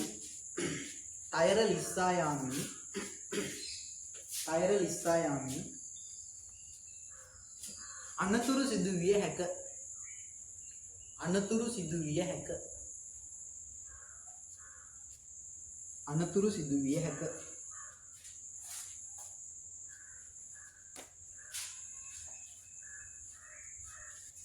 බලන්න ඊට පස්සේ කොහු කඳ සාදාගන්නේ කොහු එකිනෙක ඇඹරීම මගින්. මේ අහන්නකො ඔයාලා මතකද මේ 9 පන්තියේ කතා කරා අර ශාකකින්දී එකිනෙකට බැඳ තබා ගැනීමට උපකාරී වෙන සංයෝගය තමයි පෙක්ටේට් කියලා කියන්නේ. මතකද? පෙක්ටේට් දිය කරලා අරින්න පුළුවන් පෙක්ටිනේස් කියන එන්සයිම් එක. මතකයි? ඊට පස්සේ දිය කරලා අර ඒ කිඳි අරගෙන ඒවා අම්බරලා ඉවරලා මොනවද හදනවද? ලණු හදනවනේ නේ. ඒ ලණුව හදුනම ලණුව එහෙම ගැලවිලා යන්නේ නැතුව තියෙන්නේ මොන බලය නිසාද? ඝර්ෂණ බලය නිසා. කියන්නේ ඝර්ෂණ බලය නිසා තමයි තියෙන්නේ. හරිද? ඝර්ෂණ බලය කියන්නේ එහෙම දැන් මේ මෙහෙම අල්ලගෙන තියාගන්න පුළුවන් මොකක් නිසාද මේ? ඝර්ෂණ බලයක් තියෙන හින්දා නේ. දැන් මෙහෙම හිතන්නකෝ. අපි හිතමු ඔයාලගේ ඔයා යාළුවා යනවා කන්දක් බලන්න. කන්දක් බලන්න ගිහිල්ලා ඉර වෙලා මේ යාළුවා මෙහුලා අනේ කියලා වැටෙනවා කන්දෙන් පහළ අර මෙහෙම කරලා වැටෙන අර ඉන්දියාවේ ෆිල්ම් වල එහෙම අර තියෙන්නේ. එතන මෙහෙම වැටෙනවා අර උඩ බලාගෙන ඉන්න එක පැනලා ඉවරලා බේර ගන්නවා. මෙහෙම ගිහිල්ලා එනවා. ඒ කියන්නේ වැටෙන එකට කලින් කුව ගිහිල්ලා එහෙම අල්ල ගන්නවා. ඒක කිසිම නැති. ඉන්දියාවේ ෆිල්ම් වල තියෙනවා. හරිද? අර සීන් එක හිතා ගන්නවා අර. ඉතින් වැඩි දෙයක් ඕනේ නැහැ. මොකද්ද මේ ඉන්දියාවේ ෆිල්ම් එක? හරිද? කෙල්ලව දැන් දුෂ්ටයෝ ටික අල්ලගෙන ඉන්නේ. හරිද? කෙල්ලට වැඩි තියනවා දුෂ්ටය. කෙල්ලට වැඩි දෙයක් කෙල්ල කෑ ගහන කොල්ලගේ නම කියලා. කොල්ල හොස්පිටල් එකේ පැරලයිස් වෙලා ඉන්නේ කියන්නේ අංශභාග තත්ත්වයටපත් වෙලා ඉන්නේ. හරිද? ඉතින් කෙල්ල මෙහෙ ඉන්නේ. හොස්පිටල් එකේ ඉඳන් කඩුව දිහා කියලා. අඩු මේ තරම අපි හිතමු අඩුම දුරක් දාමු ගාව. කඩුව දිහා දින හොස්පිටල් එකේ. කෑ ගහනවා කියලා කොල්ලගේ නම කියලා. හරිද? කොල්ලට ඇහෙනවනේ. කොල්ල ඇහිලා හැරිලා උදත් නැදලා ඇඳුමක් දාගෙන බයික් එක ස්ටාර්ට් කරගෙන මෙතෙන්ට එද්දි තුන්නේ තව යනවා. එතකන තුන්නේ තව යනවා. හරිද? එතකොට තමයි කොල්ල ඇවිල්ලා කරකුන්නේ මට හිතෙන්නේ උන්නේ අල්ලනවා මෙහෙම අල්ලනවා. හරිද? උන්නේ අල්ලගෙන සීන් එකක් ඉතින් මරු සීන් දෙන්නේ. හරිද? දැන් විතනත් ඔය කියන්නේ මේ කියන්නේ ඒක නම් මාරම කියෝයි. උණ්ඩයක් වරු දත් මැදලා යනකම් උණ්ඩයක් යනවා කියන්නේ. උණ්ඩ යන්නේ පොඩි රොකට් එකක් යන රොකට් එක ගෑවෙන්නේ. මේ දැන් මෙහෙම ගන්නකො. ඔය කඹයක් ගත්තාම කඹේ ඒව අතර තියෙනවා ඝර්ෂණ බල. දැන් අර මං කිව්වා කන්දෙන් පහළ වැටෙන සීන් එකේදී කන්දෙන් පහළ වැටෙලා මෙහෙම අතින් අල්ලන් ඉන්නවා කියලා. දැන් මෙහෙම නෝමල් එකෙන් අතේ මොනවද දාඩිය දාලා නැත්තම් අවුලක් නැහැ එහෙම අල්ලන් ඉන්න පුළුවන්. හැබැයි ඔයාලා හිතන්නකෝ අපි හිතමු කටුපොත පොලෙන් ගෙනාවු වඩයක් කන වෙලාව යාළුවෝ වැඩෙන්නේ. පොලේ වඩේ වල තෙල් කොහොමද කියලා දන්නවනේ. ඔළුවේ ගා يعني වඩේ අරගෙන ඉතින් ඔළුවට මිරකලා ඉන්නවා හොද ඔළුවේ මසාජ් එකක් දාලා. ඒ තරම් තෙල් තියෙනවා ඒ වඩේ. හරිද? හොඳට තෙල් තියෙන අවස්ථාවක් ඇති. ඒ වෙලාවට යාළුවෝ අල්ලන් ඉන්න පුළුවන් වෙන්නේ. බෑ. වඩේ කොහොමත් අතේ තියෙනවා නම් වඩේ කනවා මිසක් යාළුවෝ අල්ලන්න පුළුවන් ගන්න නැහැ. හරි. මේ මොනවද අතේ තෙල් ගෑවිලා තියෙනවනේ යාළුවා වැටෙන්න පුළුවන්. එහෙම නේද? එහෙනම් ඒ තෙල් වගේ ලිහිසි ද්‍රව්‍ය කියලා කියනවා අපි. ඒ ලිහිසි ද්‍රව්‍ය වලින් කරන්නේ ඝර්ෂණය අඩු කරන එක. අපිට පුළුවන් ඝර්ෂණය වැඩි කරන එක කරන්න කට්ට කැපෙන්න. මොකද අත්වල නෑ ටයර් වල වගේ දේවල් වල කට්ට කැපෙලා ඉරලා අපි ඝර්ෂණ බලය වැඩි කර ගැනීම සිද්ධ කරනවා. පැහැදිලි නේද කතාව? බලන්නකෝ. කොහුකඹ යොදාගන්නේ කොහු එකිනෙක ඇඹරීම මගින්. එහෙදී එම කොහු ඇඹරෙන්නේ නැතිව පවතින්නේ. ඒවා අතර ගැලවෙන්නේ නැති විදිහට වෙන්න ඕනේ. නැතිව පවතින්නේ ඒවා අතර ඇති ඝර්ෂණ බලය විශාල වීම නිසා. එතන කොහු ගැලවෙන්නේ නැතිව කියලා තියෙනවා. ඇඹරෙන්නේ කියන්නේ ගැලවෙන්නේ කියලා.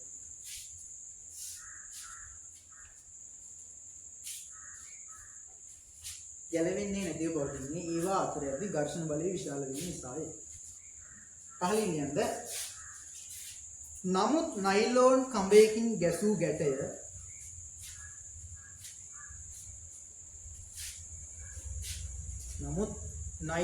කඹයකින් ගැසූ ගැටය ලිහා දැමීම පහසුයි.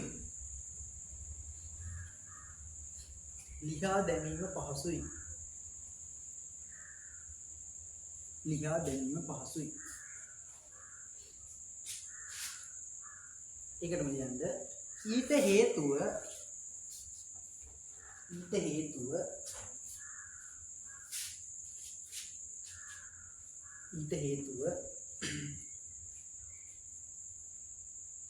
නයිලෝන්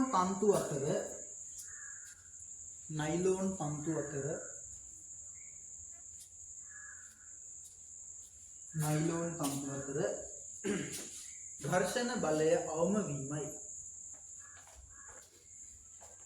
බලය අවම වීමයි.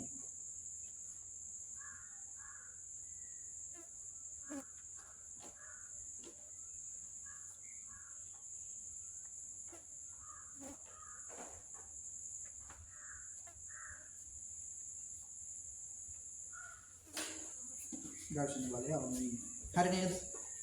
පහළට තිරිංග පද්ධති වල ඇති රබර් කැබලි රෝද වලට ස්පර්ශ වීමේදී ඒවා අතර ඝර්ෂණ බලය ඉහළ ගොස් වාහනයේ රෝද වල වේගය අඩු වීම සිදු වෙනවා. අර ඔයාලා දන්නව නේද ඉස්සර දැන් අර දැන් ඔය බයිසිකල් පදින්නේ නැහැ. අර රිම් එකේ අර පැත්තේ කෑල්ල තියෙනවනේ. මේ පැත්තේ කෑල්ලට මේ අර බ්‍රේක් ලයිනර් කියන්නේ නේද කියන්නේ. ලයිනර් දෙක මෙහෙම මොන වෙනවද? ලඟ වෙනවා. එතකොට අර සද්දෙකුත් එක්ක සමහර බයිසිකල් වල මෙහෙම මොකද වෙන්නේ? රෝදේ වේගය අඩු වෙනවා. එහෙම සිද්ධ වෙනවා. නූතන රථ වාහන වල භාවිතා වන්නේ තැටි රෝධක ක්‍රමය. ඒ කියන්නේ ඒ තැටි කියන්නේ රෝදෙට පිටින් තැටියක් තියෙන ඩිස්ක් බ්‍රේක් කියලා කියන්නේ දන්නවනේ. ඒ ඩිස්ක් එකට තමයි මෙහෙම තද වෙන්නේ. එතකොට තමයි බ්‍රේක් කරන්නේ. හරිද? ඝර්ෂණයේ පාඩමේ එහෙනම් සාකච්ඡා කරලා අවසන්. හරිද? එහේ මොකද? හරි ඝර්ෂණයේ පාඩම ඉවරයි. මේක කොහොමද ඉස්කෝලේ පොඩි වෙලාවකට විනාඩියෙන් කියන්නත් බැහැ නේද?